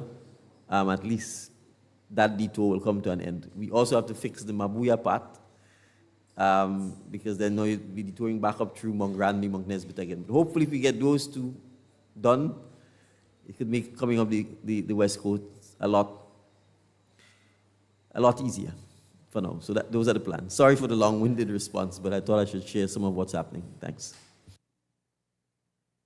Okay, so I must apologize for the state of my voice while asking questions, but while my constituents have burning questions, I cannot sit. So you will see me a lot of times because I am... I was wondering why you're asking all the questions and not all the young men sitting in the audience. So I am representing them because their issues matter, but some persons feel a little shy, and that's okay.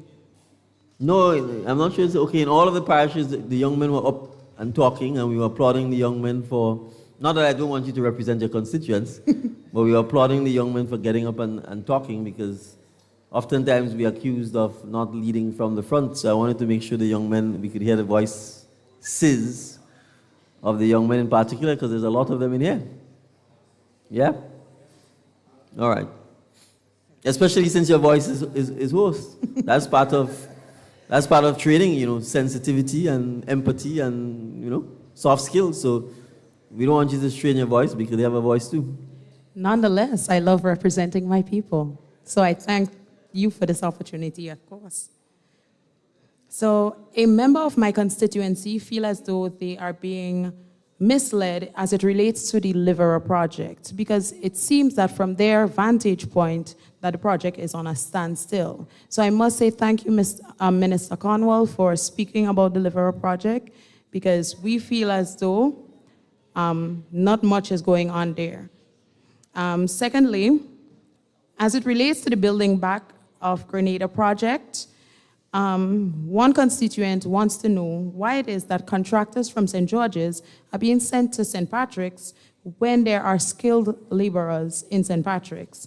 One person even voiced that there is a case where there are contractors who are getting 4 to 5 houses to build, and they are not physically present on the site. I am only speaking from what I heard from my constituents again.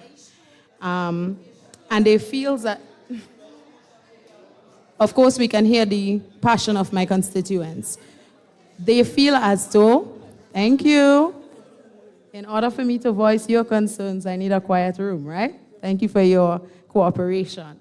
So they feel as though the contractors that are sent up on those projects are not always physically present on the job site, and it is a hindrance to them because some of the persons who are unemployed currently are skilled professionals. All right, so on the Leverer project, well, you have both MPs here, and I know for a fact both MPs have been visiting the project, so I'll let them speak to that. I've also visited the project. I can also see for a fact that there are contractors from St. Patrick who are actually working on the project, and I'm sure they're, if necessary, if residents are interested in seeing what's happening, we can arrange with the developers for a tour, particularly if there are young men who might be interested in looking for employment in the construction sector, because that's obviously what's taking place, the construction at the time. And one of the other advantages of perhaps having that tour is also looking at building techniques, because you could only learn through exposure. And I've actually gone on the site and I've observed some of the building techniques. And I understand why the Chinese build fast, because the work is organized. It's systematic, and it's carefully thought through before they start to do it.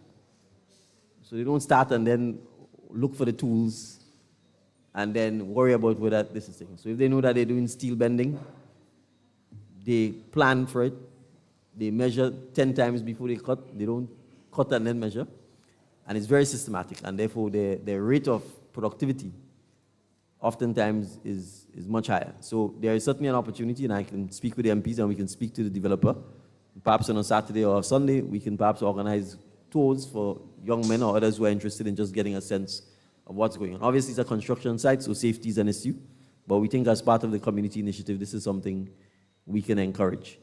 And I'm sure Mr. Andal can talk about some of the community initiatives and support that the project has been given to St. Patrick. On the issue of the Build Back Better, so sometimes you have to be careful because I've experienced this myself. Someone may tell you they're a contractor or they are a skilled worker, and they're not. Right? One of the challenges with the construction industry is that it's not regulated. Now, if someone tells you they're a nurse, they have to show you the certificate. They say they're a doctor, accountant, a lawyer, you have to show the certificate. If they say they're a qualified teacher, you have to get a certificate from TAMCC. But in construction, perhaps except for people like the electricians who may have the electrical inspection tests and those kinds of things, a lot of the construction stuff here, there is no certification, there is no auditing, there is no measurement. So if a guy tells you he's a mason, you literally have to take his word for it. If he says he's a carpenter, you have to take his word for it. So the challenge with some of this, and I'm not saying that there may not be issues, is that I know for a fact that the Ministry of Mobilization, Implementation and Transformation has tried its best to prioritize giving contractors from St. Patrick the contracts to build the homes. But people have to actually come forward, say I want to be able to do it, and if you give them that, they have to be able to do it. Now, construction is not just construction. You have to manage the money, you have to manage your workers, and you have to manage the procurement of materials. And in some instances, when you ask people to come forward and take responsibility, they don't. So sometimes people actually just want to work. Sometimes they don't want the responsibility. Because you then have to manage the site, you have to manage the workers, you have to manage the construction, and you have to manage the procurement of materials. And you actually have to know what you're doing. Because you actually have to build a house that is going to stand up. It is not just in St. Patrick. All over Grenada, there is a significant shortage of people who are willing to work. Not people who tell you they want to work, and then they don't want to show up on the work. They don't want to work the 8 hours, and they just want to be paid. That's a fact. I can tell you of large construction sites. They're building a hotel in St. David's, Intercontinental. It's delayed by 7 months because they can't find people who are prepared to work. So I'm saying to this openly, if there are skilled or unskilled workers in St. Patrick who you know of, who want to work and who are prepared to work, you can give their names to the MPs, or I will let Minister Williams and his team come back up because we launched Build Back Better in St. Patrick. We will take their names. We will ask for a referee, because if you say you are a skilled contractor, you must have some experience. You must have built someone's house before. You must have repaired someone's house before. We will take your names and we will again reprioritize to make sure that you get the opportunity to work. So if you know of cases where there are people who, for whatever reason, have not been given the opportunity, or perhaps don't know where to go to get the opportunity, we will gladly facilitate it. But I can tell you it's not just in St. Patrick we need workers. We need workers all over. Carriacou, P.T. Martinique, shortage of workers. St. David, shortage of workers. Kenny's Trucking have written asking to bring in workers from Colombia, etc., etc. There are persons looking to get workers from India because we can't find workers.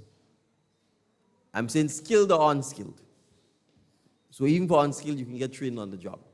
So it is not because there is any deliberate or intentional desire not to give persons from St. Patrick priority in work, but work means work.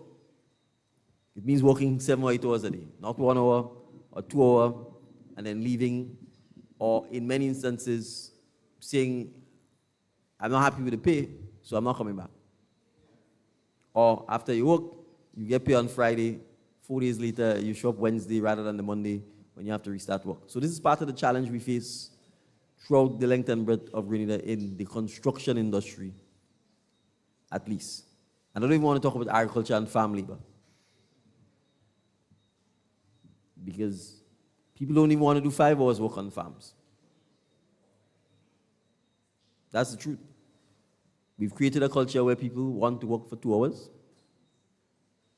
If you drive around Grenada and you drive around St. Patrick's and St. Andrews, the roads are beautifully manicured because it's 2 hour work, 3 hours work. But if you say we will pay you even a little more to help support the nutmeg farmers, the cocoa farmers, the banana planting, they're not prepared to do it. And we can't build a country. There is no country in the world that's successful where people are not prepared to work and work hard. So for the contractors here, or anyone you know in St. Patrick, as I said, in light of this, I will ask Minister Williams to organize an evening. We will come back up. We will put some ads out. And if there are any contractors or skilled workers who are not employed in St. Patrick, who want to work 7, 8 hours a day, that's the work day, I will ensure that your names are taken and opportunities are given for you to be able to get the work done and to get some employment as part of the process. So thank you very much for flagging this issue, and we look into it. But I know on the leverer issue, perhaps ministers may want to speak on it. Yeah. I just want to add some additional information to what you have said on the labor issue in Grenada, the culture of our construction workers and so on, and even do a comparison as to what you find on, let's say, for example, the Leverer project, which is the building of the Grenada National Resort. Now, we have locals employed on that project. The Chinese also have their company and their employees. And whereas, for example, if you go there around midday, you may not find anybody actually working because they have an hour for lunch. But the Chinese work 2 shifts per day. And sometimes when you go there, you might find one shift go on lunch and the one come back to continue in the afternoon, even up in the night area. Our workers, they are used to working between 8 and 4, or sometimes as early as 2 o'clock, they're gone already. So the level of productivity in terms of the local contractors and workers is not the same as the Chinese who are here working. And that's why, for example, there's a higher level of productivity from the foreigners who come here to work because they have an objective to get the work done and get it done on time. The project in Leverer also has an advantage in the sense that apart from the aggregate like the sand and the gravel that has to come from St. George's or elsewhere, all the other material like the steel and the galvanized and what have you and so on, they produce that on site. So you don't have to basically send somebody to Hubbard's or to Ramdanis to get those things. And so the progress of the work thus far is significant. And again, they would welcome a number of other local persons joining the workforce on the project.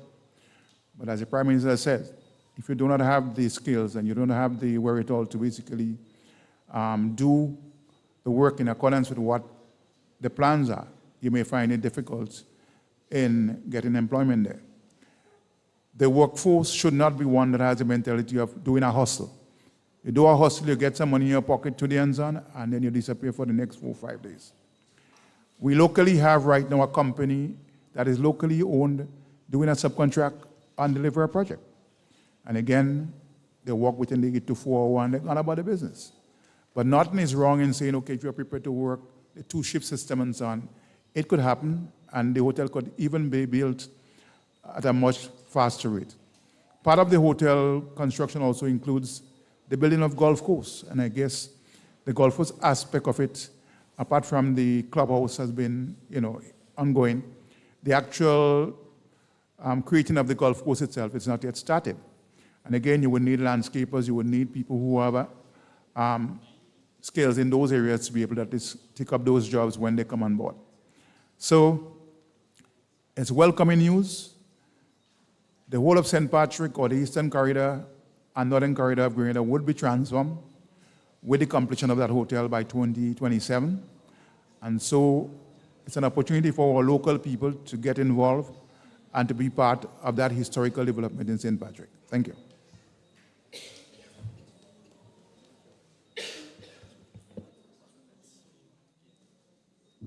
All right, so good night to the panel. Okay. Mr. Gordon, just 1 second, please. no Sorry about that.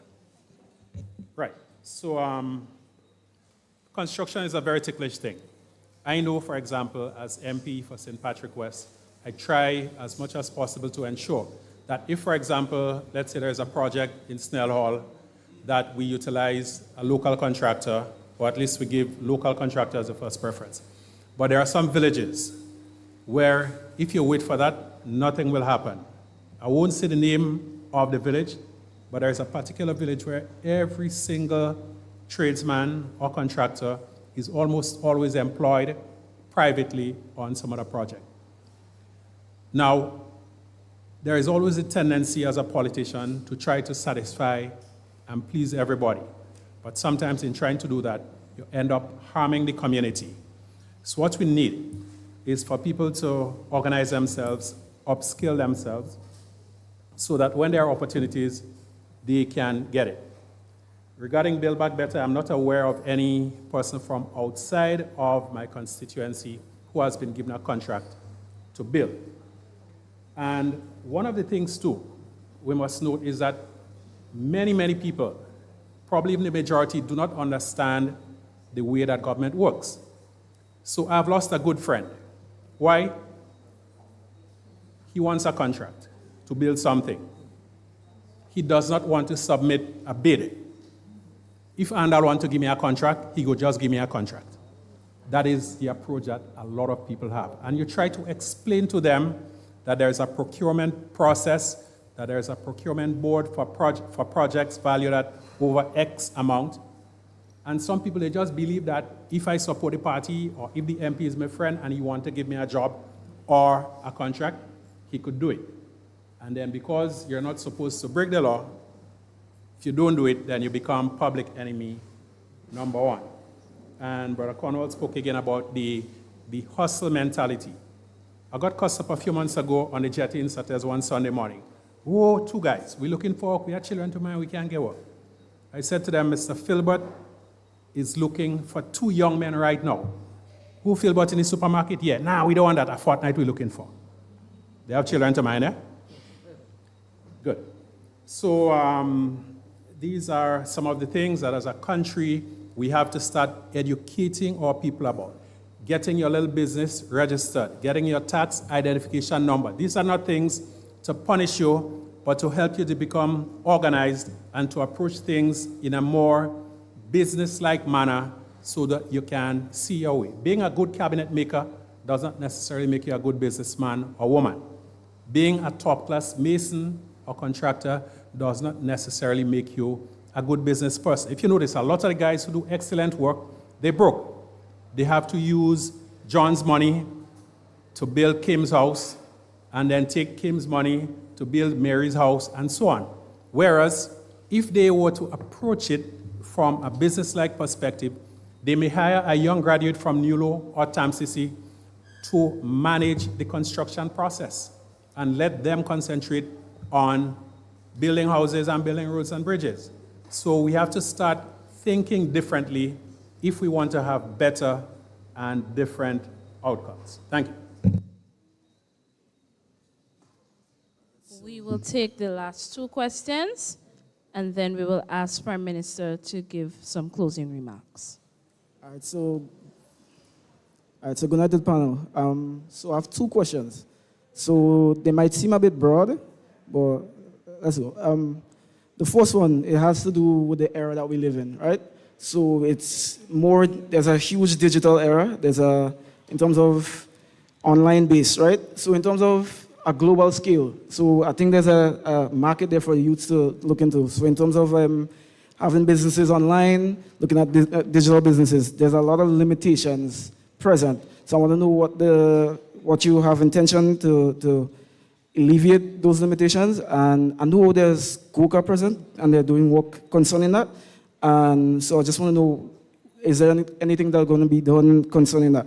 The second question is a bit ticklish, right? So the second question, it might be in terms of patriotism. So in terms of like the students and the youths that grow up and they further their education in terms of like wanting to stay. In terms of like, I know you said like you're gonna be building the hospital soon, right? You're gonna have that growth, that development there. So maybe that's one area that might encourage people to stay and not leave. But in terms of other divisions, in terms of engineering and other departments that people take huge loans for and don't want to, stay, what are the things that are going to be there to alleviate those movements?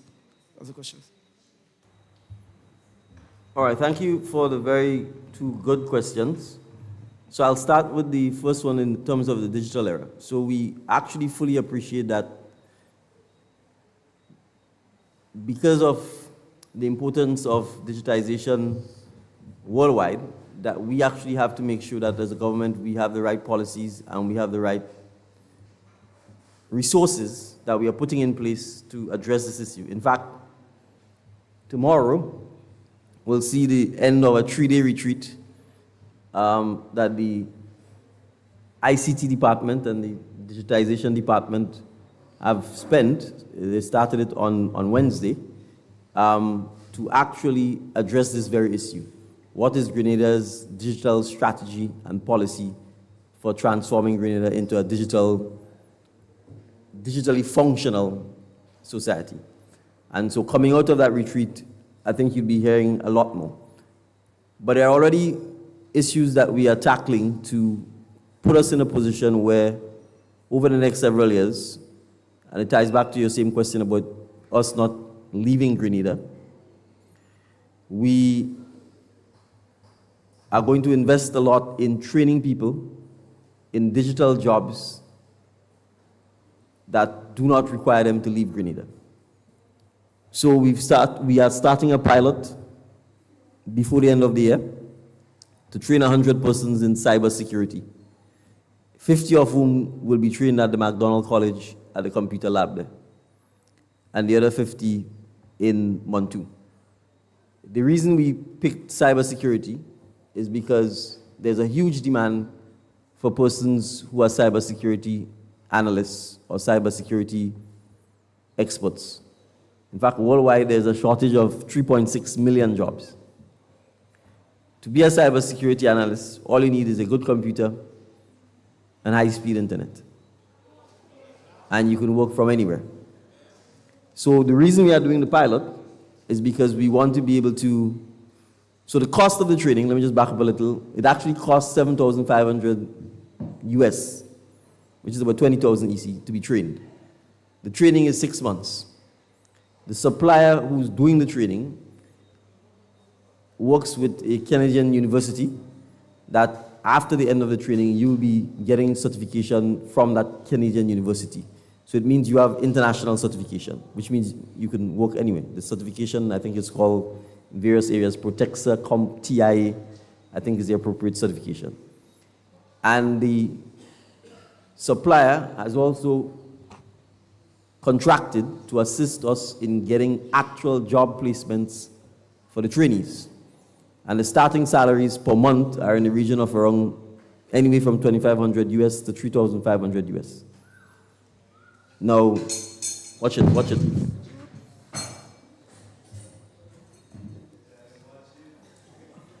Now, if your starting salary after successful training for 6 months, it's actually 4 months, but there'll be a 2-month period where you probably have to transition to get a job. If after 6 months of training, you can have a starting salary of 3,500 US, that's more money than even probably principals of schools make. For a lifelong of career and education and 3- and 4-year degrees. So I want to repeat this, because I'm saying they are training, short-term course training, in the digital space, and that's the starting salary. So if you become very good at it, the salaries go all the way up to 180,000 US plus. And I'm saying there's a high demand for people in that space. Just within Grenada alone, we need cybersecurity experts and Because what is happening, as I'm sure many of you realize, people are stealing people's identities. People can easily hack into people's phones, their computers, they send them phishing mail, they can bring down NIS, they can bring down the banks, they can hack into your businesses, we can go on and on. To stop a lot of that, not only do you need software and so on, you actually need people who are constantly scanning, detecting, and preventing those kinds of threats. But it's not just in Grenada, it's regionally, it's internationally. So it is a huge area that is going to get even larger because everything is moving online. Everything is going online, including in Grenada. We are paying our taxes online. You can pay for government services online. Your banking is online. We are digitizing healthcare records. We are digitizing almost every type of government service. That has to be protected. The only way you're going to be able to protect it is to have people who are working, for want of a better word, that's the new police force.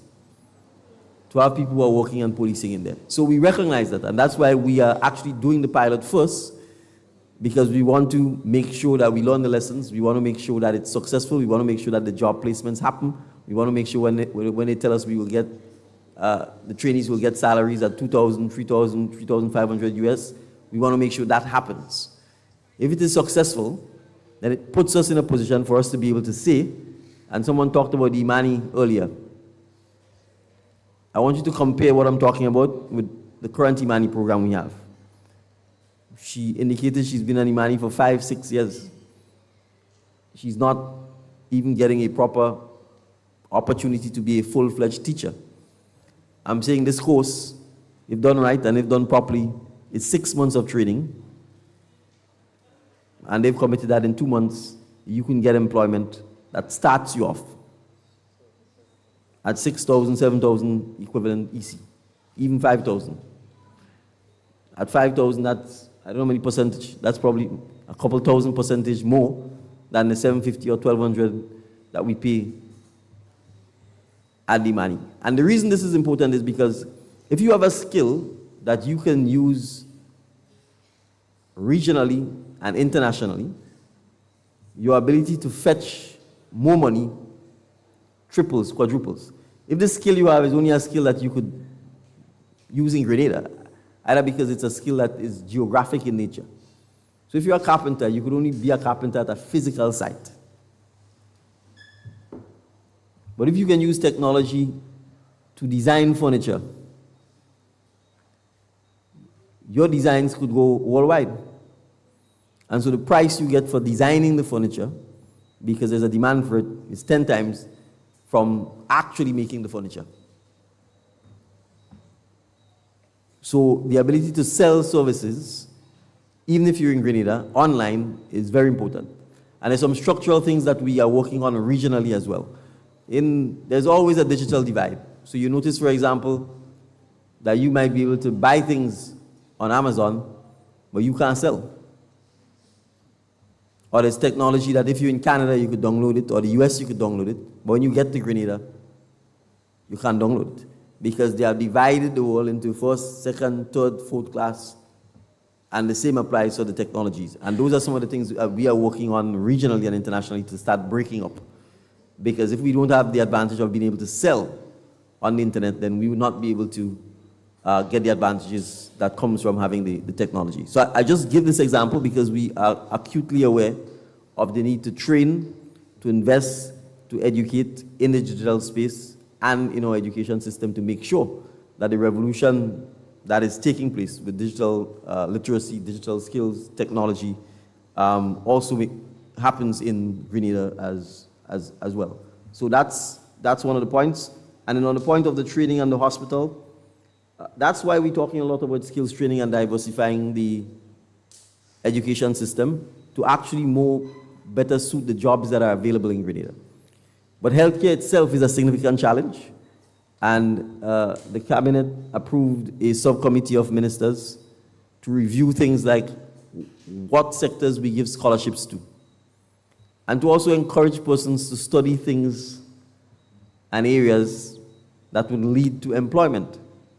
You see, one of the challenges we face, and I don't mean anything for mental health and psychosocial support, and any of that. We need that. But there's no point in hundreds of young people going and do psychology degrees at St. George's University. Because when you come out with a psychology degree, what are you going to do with it? Who's hiring you? Who's paying you?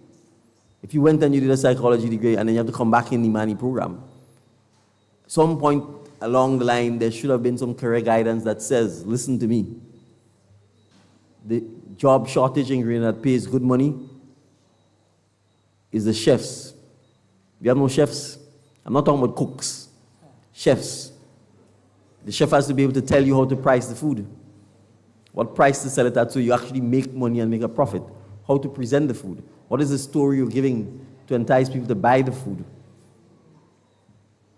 So most of our hotels don't have Grenadian chefs.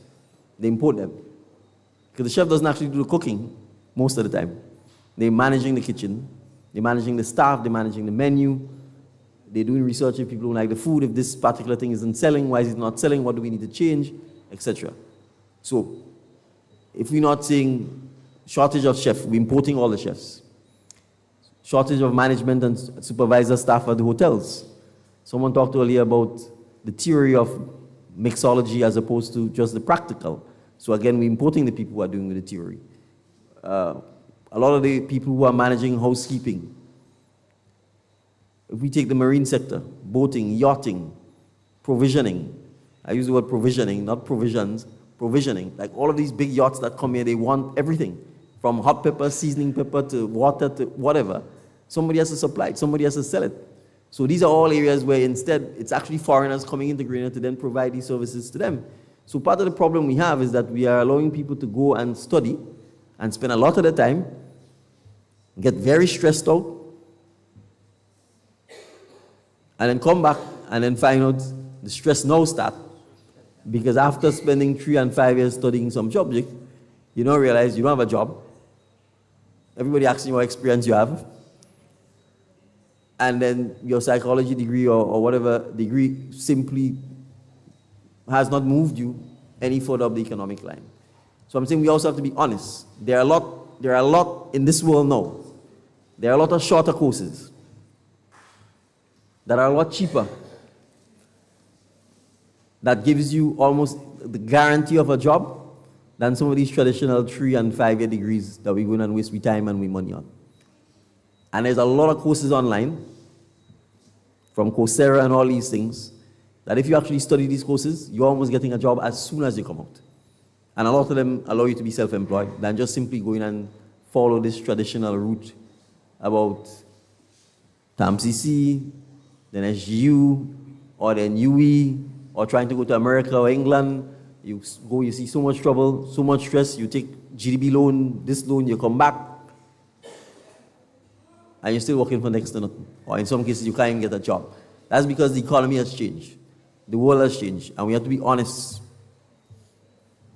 Because the education system has to change. Because if we don't, we will find ourselves in a situation where we will get left behind. So I'm just saying that there are things we need to invest in that more suits Grenada, where the job opportunities are, rather than just simply going along with a 4 or 5 year degree, and then you then say you have to leave the country because even though you have a degree, you can't find a job in the country, right? I always say, of course, degrees are fine, PhDs are fine, masters are fine, but if the plumber making more money than you and he didn't go to secondary school, nobody is asking the plumber if plumbing is written on his check. And that's where we have shortages: plumbers, electricians, tilers, window fitters, glass. We're building with a lot of glass to be able to fit the glass so that it doesn't leak, So there's a lot of jobs: tailors, seamstresses, right? These are all some of the careers that we need to think twice about again and look at pursuing, because I can guarantee you they make a lot more money than what they call white collar. White collar is shirt and tie. White collar, watch it. All right, I'll stop talking on this point. That's the cue. Thank you.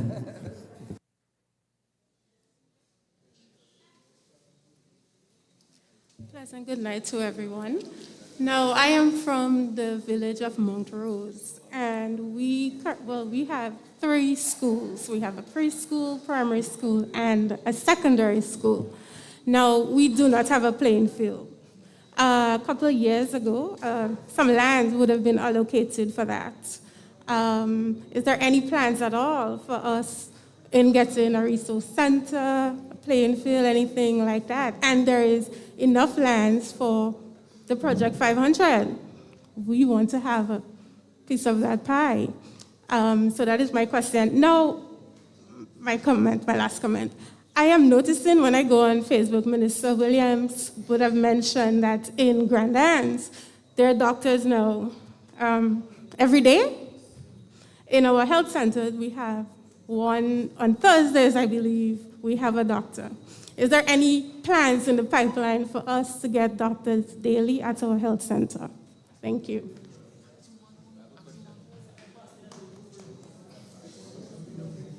I can't answer the doctor part. Okay, let me try to see if I could actually sort of alleviate your fear.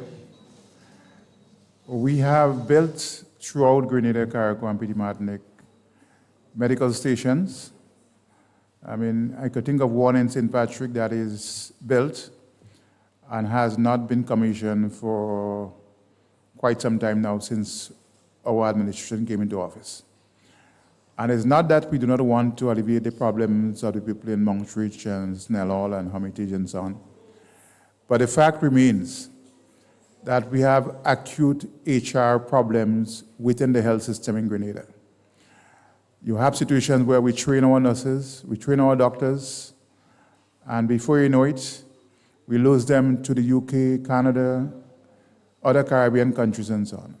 Reason being, either we have not been able to at least stop them from going because some of them looking for greener pastures. I cannot say that is the main cause. So for example, here in Sates, on the canal, we have had a very successful medical station years ago where you could have delivered birth there. You can't do that anymore here because the midwifery personnel are not there. You could hardly get 2 shifts done in that area because, again, there's shortage of medical personnel. So it means that we have to continue training our persons and to basically get them to buy into basically serving your country rather than basically just fueling the other nations that need them and pay them a little extra and so on. So that's a problem that we have to fix, and we're going to work towards fixing that in the medium to long term. But again, salaries alone should not be the determining factor for keeping our nurses. You must have a little patriotism in you to basically say, I need to basically service my country. And that's the only how we could solve some of the problems we have outside there. I'll pass on to somebody else to basically try and... On Project Build Back 500, so the intention is 3 things. The cost of construction in Grenada is very expensive. So even with a modest 2-bedroom house, if it's concrete, it runs you easily, if you have a very good contractor, and ignoring the cost of the land, probably about $250,000. And based on the studies we've done and based on people's income, it still means the vast majority of Grenadians are going to struggle to, at least as an individual, couples might be better able to manage. You're still going to struggle to get that. And that's a small concrete house. So what Project 500 is trying to do is to find modern techniques and technology of construction that could bring the price of a 2-bedroom house or a 3-bedroom house even lower than that. Right? And I don't want to say how low, but we're hoping that we could at least shave 100,000 off the 250. The other issue with construction is that it takes very long. And the longer it takes is the more the price is going to go up. Because everything we use in construction in Grenada is imported. The steel is imported, the sand is imported, the cement is imported. main ingredients. The windows are manufactured here, but a lot of the things that go to the windows are imported. The galvanized zinc sheets are imported. Paint is made here, but all of the stuff for the paint is also imported. So, and what it means is that you could have cement where you get a shipment of cement and the bag then is $20 today, and then 1 month later, you get a shipment and the cement is now $40. And the house now start. So within 1 month, you could have price variation that literally makes it almost impossible for you to finish. And so you'd recognize that a lot of times you see unfinished houses because the money simply run out. The bank loan just is enough, the bank isn't giving you more. So we are also trying to see what techniques and technology can be used so that it takes less time to build the homes, which means we are actually trying to get homes that are manufactured. And to a large extent, what you're doing is installing the homes rather than constructing a home from afresh. So we're trying to construct the foundations, but the homes themselves are manufactured, shipped in, and then erected. Like what you have in the US. And whether that is wooden, whether that is paneling, whether that is concrete board, whether that is steel, that's basically what we're trying to do. So we have a pilot that we're running in Dunfermline. First, again, because if you don't experiment, you can't go and spend money on a lot of things without first making sure that you know what you're doing. So the idea is to have 6 or 7 different suppliers of these homes come into the site. Each of them would have 3 homes that they have to build or erect. When they do so, the public then gets the chance to see the homes. So you get to see whether you like it, how it looks. We will see how quickly they did it. We will see whether they came in on time. So if they said they could do it in 2 months, from the time they land, whether it took them 2 months or 3 months or 4 months. We will also see what price it finishes at. And then when that happens, we will then be able to say to the public, of the 6 homes, everybody liked this one. These are the prices that they all came in. This is the time it took. And it then gives us an opportunity to say, okay, can we use all 6? Or we probably need to use 4 out of the 6. And having done that, there is a larger lot in Dunfermline where we can then build 75 of these homes. So we may be able to pick 4 or 5 models and then say, okay, we do 10 of each, 10 of each, 10 of each. Because by then we would know it should take on average 2 months or a month to erect them. And the price should be $100,000. And so we know that. And therefore we can then say, okay, we have 75 homes to sell. 30 is 100,000, 10 is 150, 20 is 80, and people can then pick their price point. But we also want to be able to, if we do this successfully, there are people who have their land and who just need the support for building. So if this works, we can then say fine, and I think the team has said there's as many as, over 200 persons who've already indicated that they have their own land and they'd like to be part of the process. And so we'd also look at other areas where you have land, or even private people who may have land and may want to subdivide and may even want to sell to help support part of the process. So that is really what the Project 500 is designed to do, to get the price of homes. Because you see, some of the programs we have don't give you homes. They help you. Material run out, you have a half-built home, an incomplete home, you can't live in it, right? So we want to be able to have a home that people can actually live in and that they can simply go and buy a house. Because part of the problem here is, again, you have to go and manage the contractor and manage the construction. So even if the bank give you the loan, and usually banks might have some guy to pass and see what the contractor is doing, they don't show up. Sometimes them and the contractor is friend. They issuing certificate that say the contractor finished the foundation. When you go, they clear the site, and then the money done. I've seen instances where people have taken people's entire money for the house, and when you go on the site, they clear the site, especially if the people living away, right? So we have to make sure that less and less of our citizens find themselves having to go and borrow money and then to still fight up with a contractor about building the house. Sometimes by the time the house don't build, you dead because the stress kill you. So we want to be in a position where the homes are built, and then people can actually go and move into the homes and buy the homes. So that's kind of what we're driving at with Project 500. The idea here is not just to build 500 homes, but if we get it well, we can continue building and building homes as much as possible using those techniques. And then obviously we have the situation in St. Patrick here, and we have the situation in Carriacou and Petit Martinique, where obviously as a result of the hurricane, we need even more homes to be built and erected faster. So we want you to have part of the pie of Project 500. That's why we're doing it, because we recognize that housing is a major need throughout the length and breadth of Grenada. Thank you. I also wanted to at least share a bit of information on the issue of a resource center, Plainfield, close to the Montrose SDA Comprehensive School and the primary school. While I agree that there is need for these facilities, sometimes the availability of suitable lands for the construction of those facilities may not be in the hands of the government. I recall some years back, some lands was identified in the Dega Montrose area for a Plainfield. Governments change, and the wisdom of some persons to basically allocate some of that same lands to persons for building houses.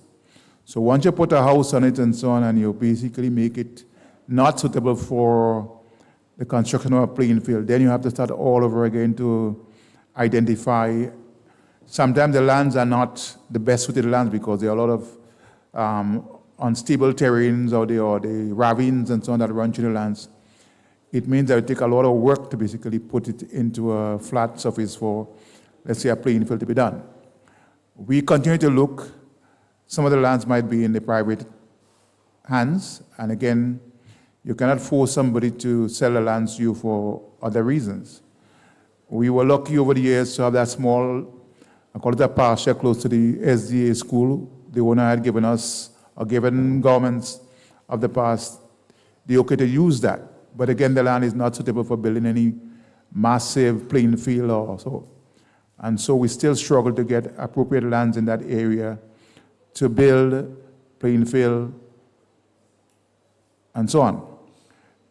Now, some people say, why don't you move to Plains pasture? Plains pasture, yes, there's a playing field that we have enjoyed our football over the years.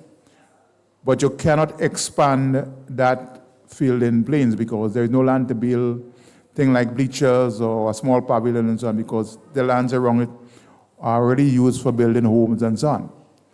You mentioned River Sally Plainfield. A lot has gone in River Sally Plainfield in terms of upgrading it to make it basically able to utilize for the primary school sports. But again, you need a lot more effort in terms of basically making it what it is. The space is already identified. You cannot go beyond the parameters that you have there. And so while there is a need, and we know there is a need, the question is you have to find the resources in terms of land and financing to make sure you can deliver what is asked of the government. Thank you.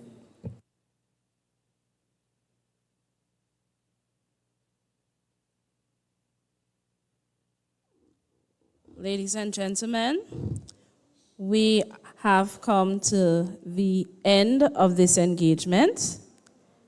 Thank you so much. But to give official thanks, I will call on, my apologies, Prime Minister, to give your closing remarks.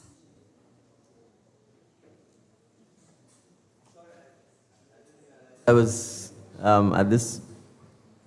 I was still going to be called upon to give brief remarks. So I obviously want to thank all of you for coming out and staying this late with us, and for contributing and giving your points. I want to acknowledge the 4 youth parliamentarians and to wish you best of luck in the campaign and the election. I will admit that I've met parliamentarians from different parishes. I'm impressed with all of you.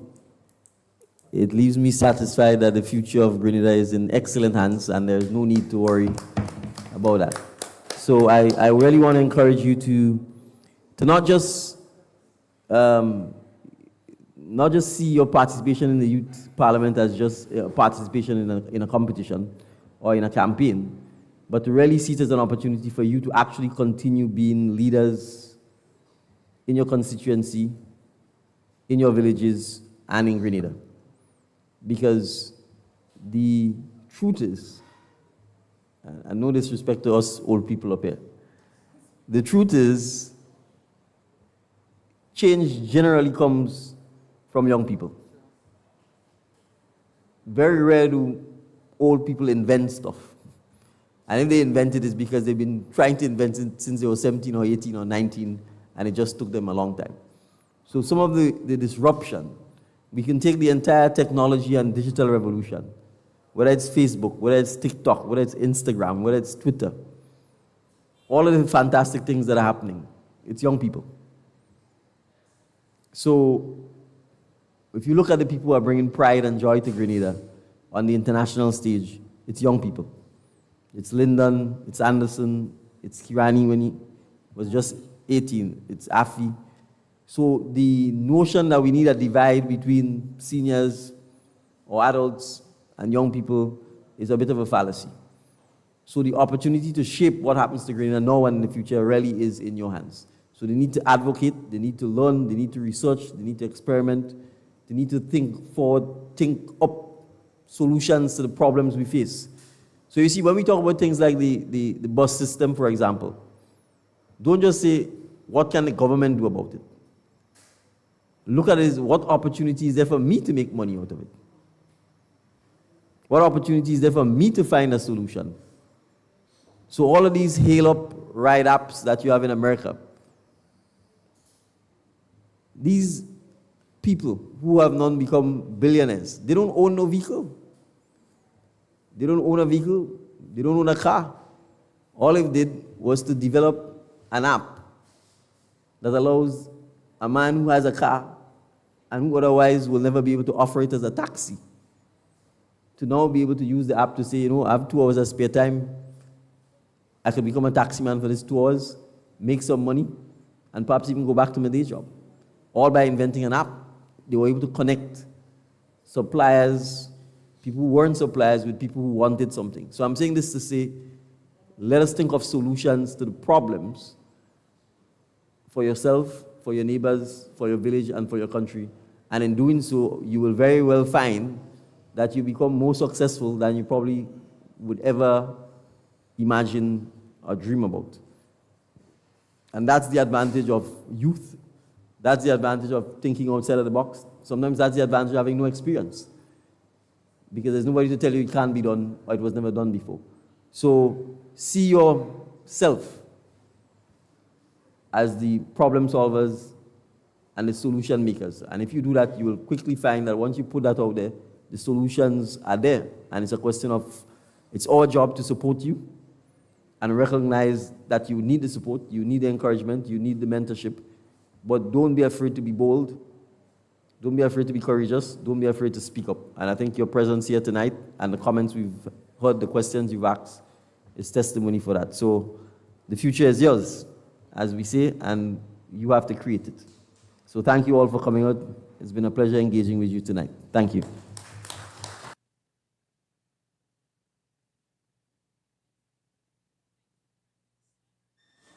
We call on Ms. Shanita Shade to do the official thank you.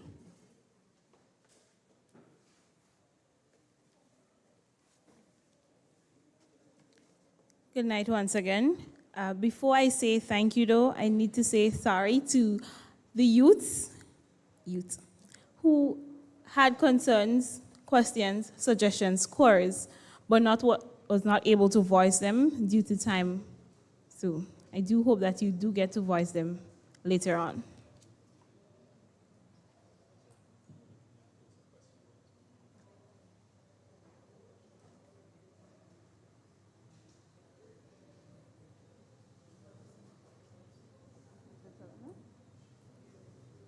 Okay, so for those who was not able to voice their concerns or suggestions, you can write it out and give it to Ms. Pearman, sorry. Write it out and give it to her, and she would get it to the appropriate people for them to be answered or.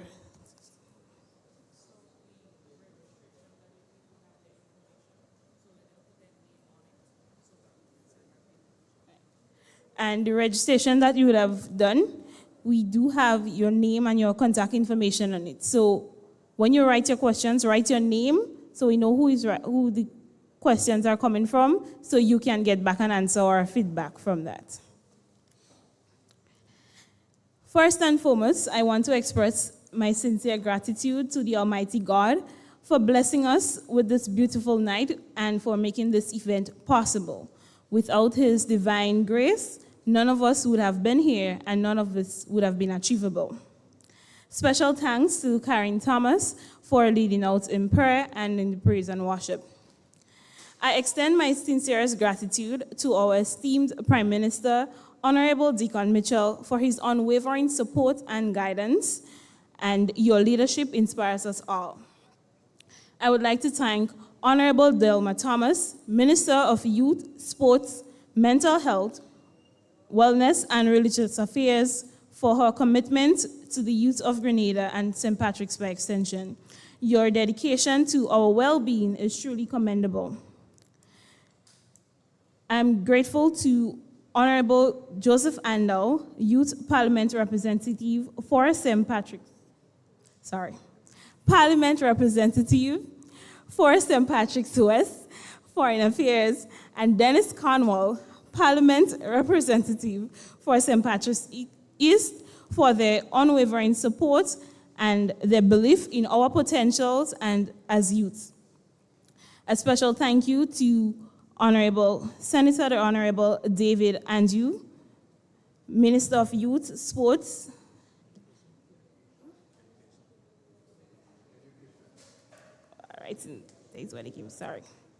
Education, sorry. Let me just write that.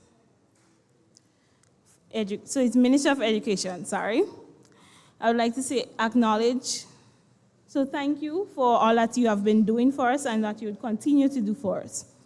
I also would like to acknowledge Senator the Honorable Sylvia Francis, Parliamentary Secretary in the Division of Youth, for your tireless efforts in advancing youth development, not only in St. Patrick's, but Grenada on a whole. I express my appreciation to Ms. Colin Perriman, Coordinator of Youth, for their invaluable contribution to this event and ongoing support to the youth. I would like to extend my heartfelt thanks to all of you, the young people of St. Patrick's who came out, gave your contributions, suggestions, and asked questions. It has definitely not fallen on deaf ears. It's truly humbling to see you come out in your numbers for your voices to be heard. A special thank you to the organizing committee for their tireless efforts in putting together this event. Your dedication and hard work have made this event a success. I am truly grateful for your support and collaboration.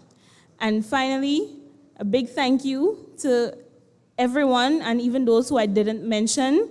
Thank you for whatever little that you did. It did go a long way in helping this event. Not forgetting the candidates.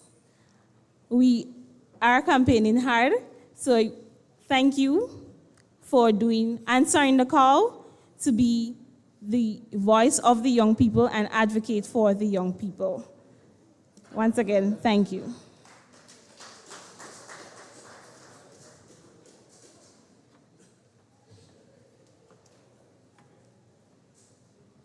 And now we are at the end. Please get home safely, and thanks again for coming.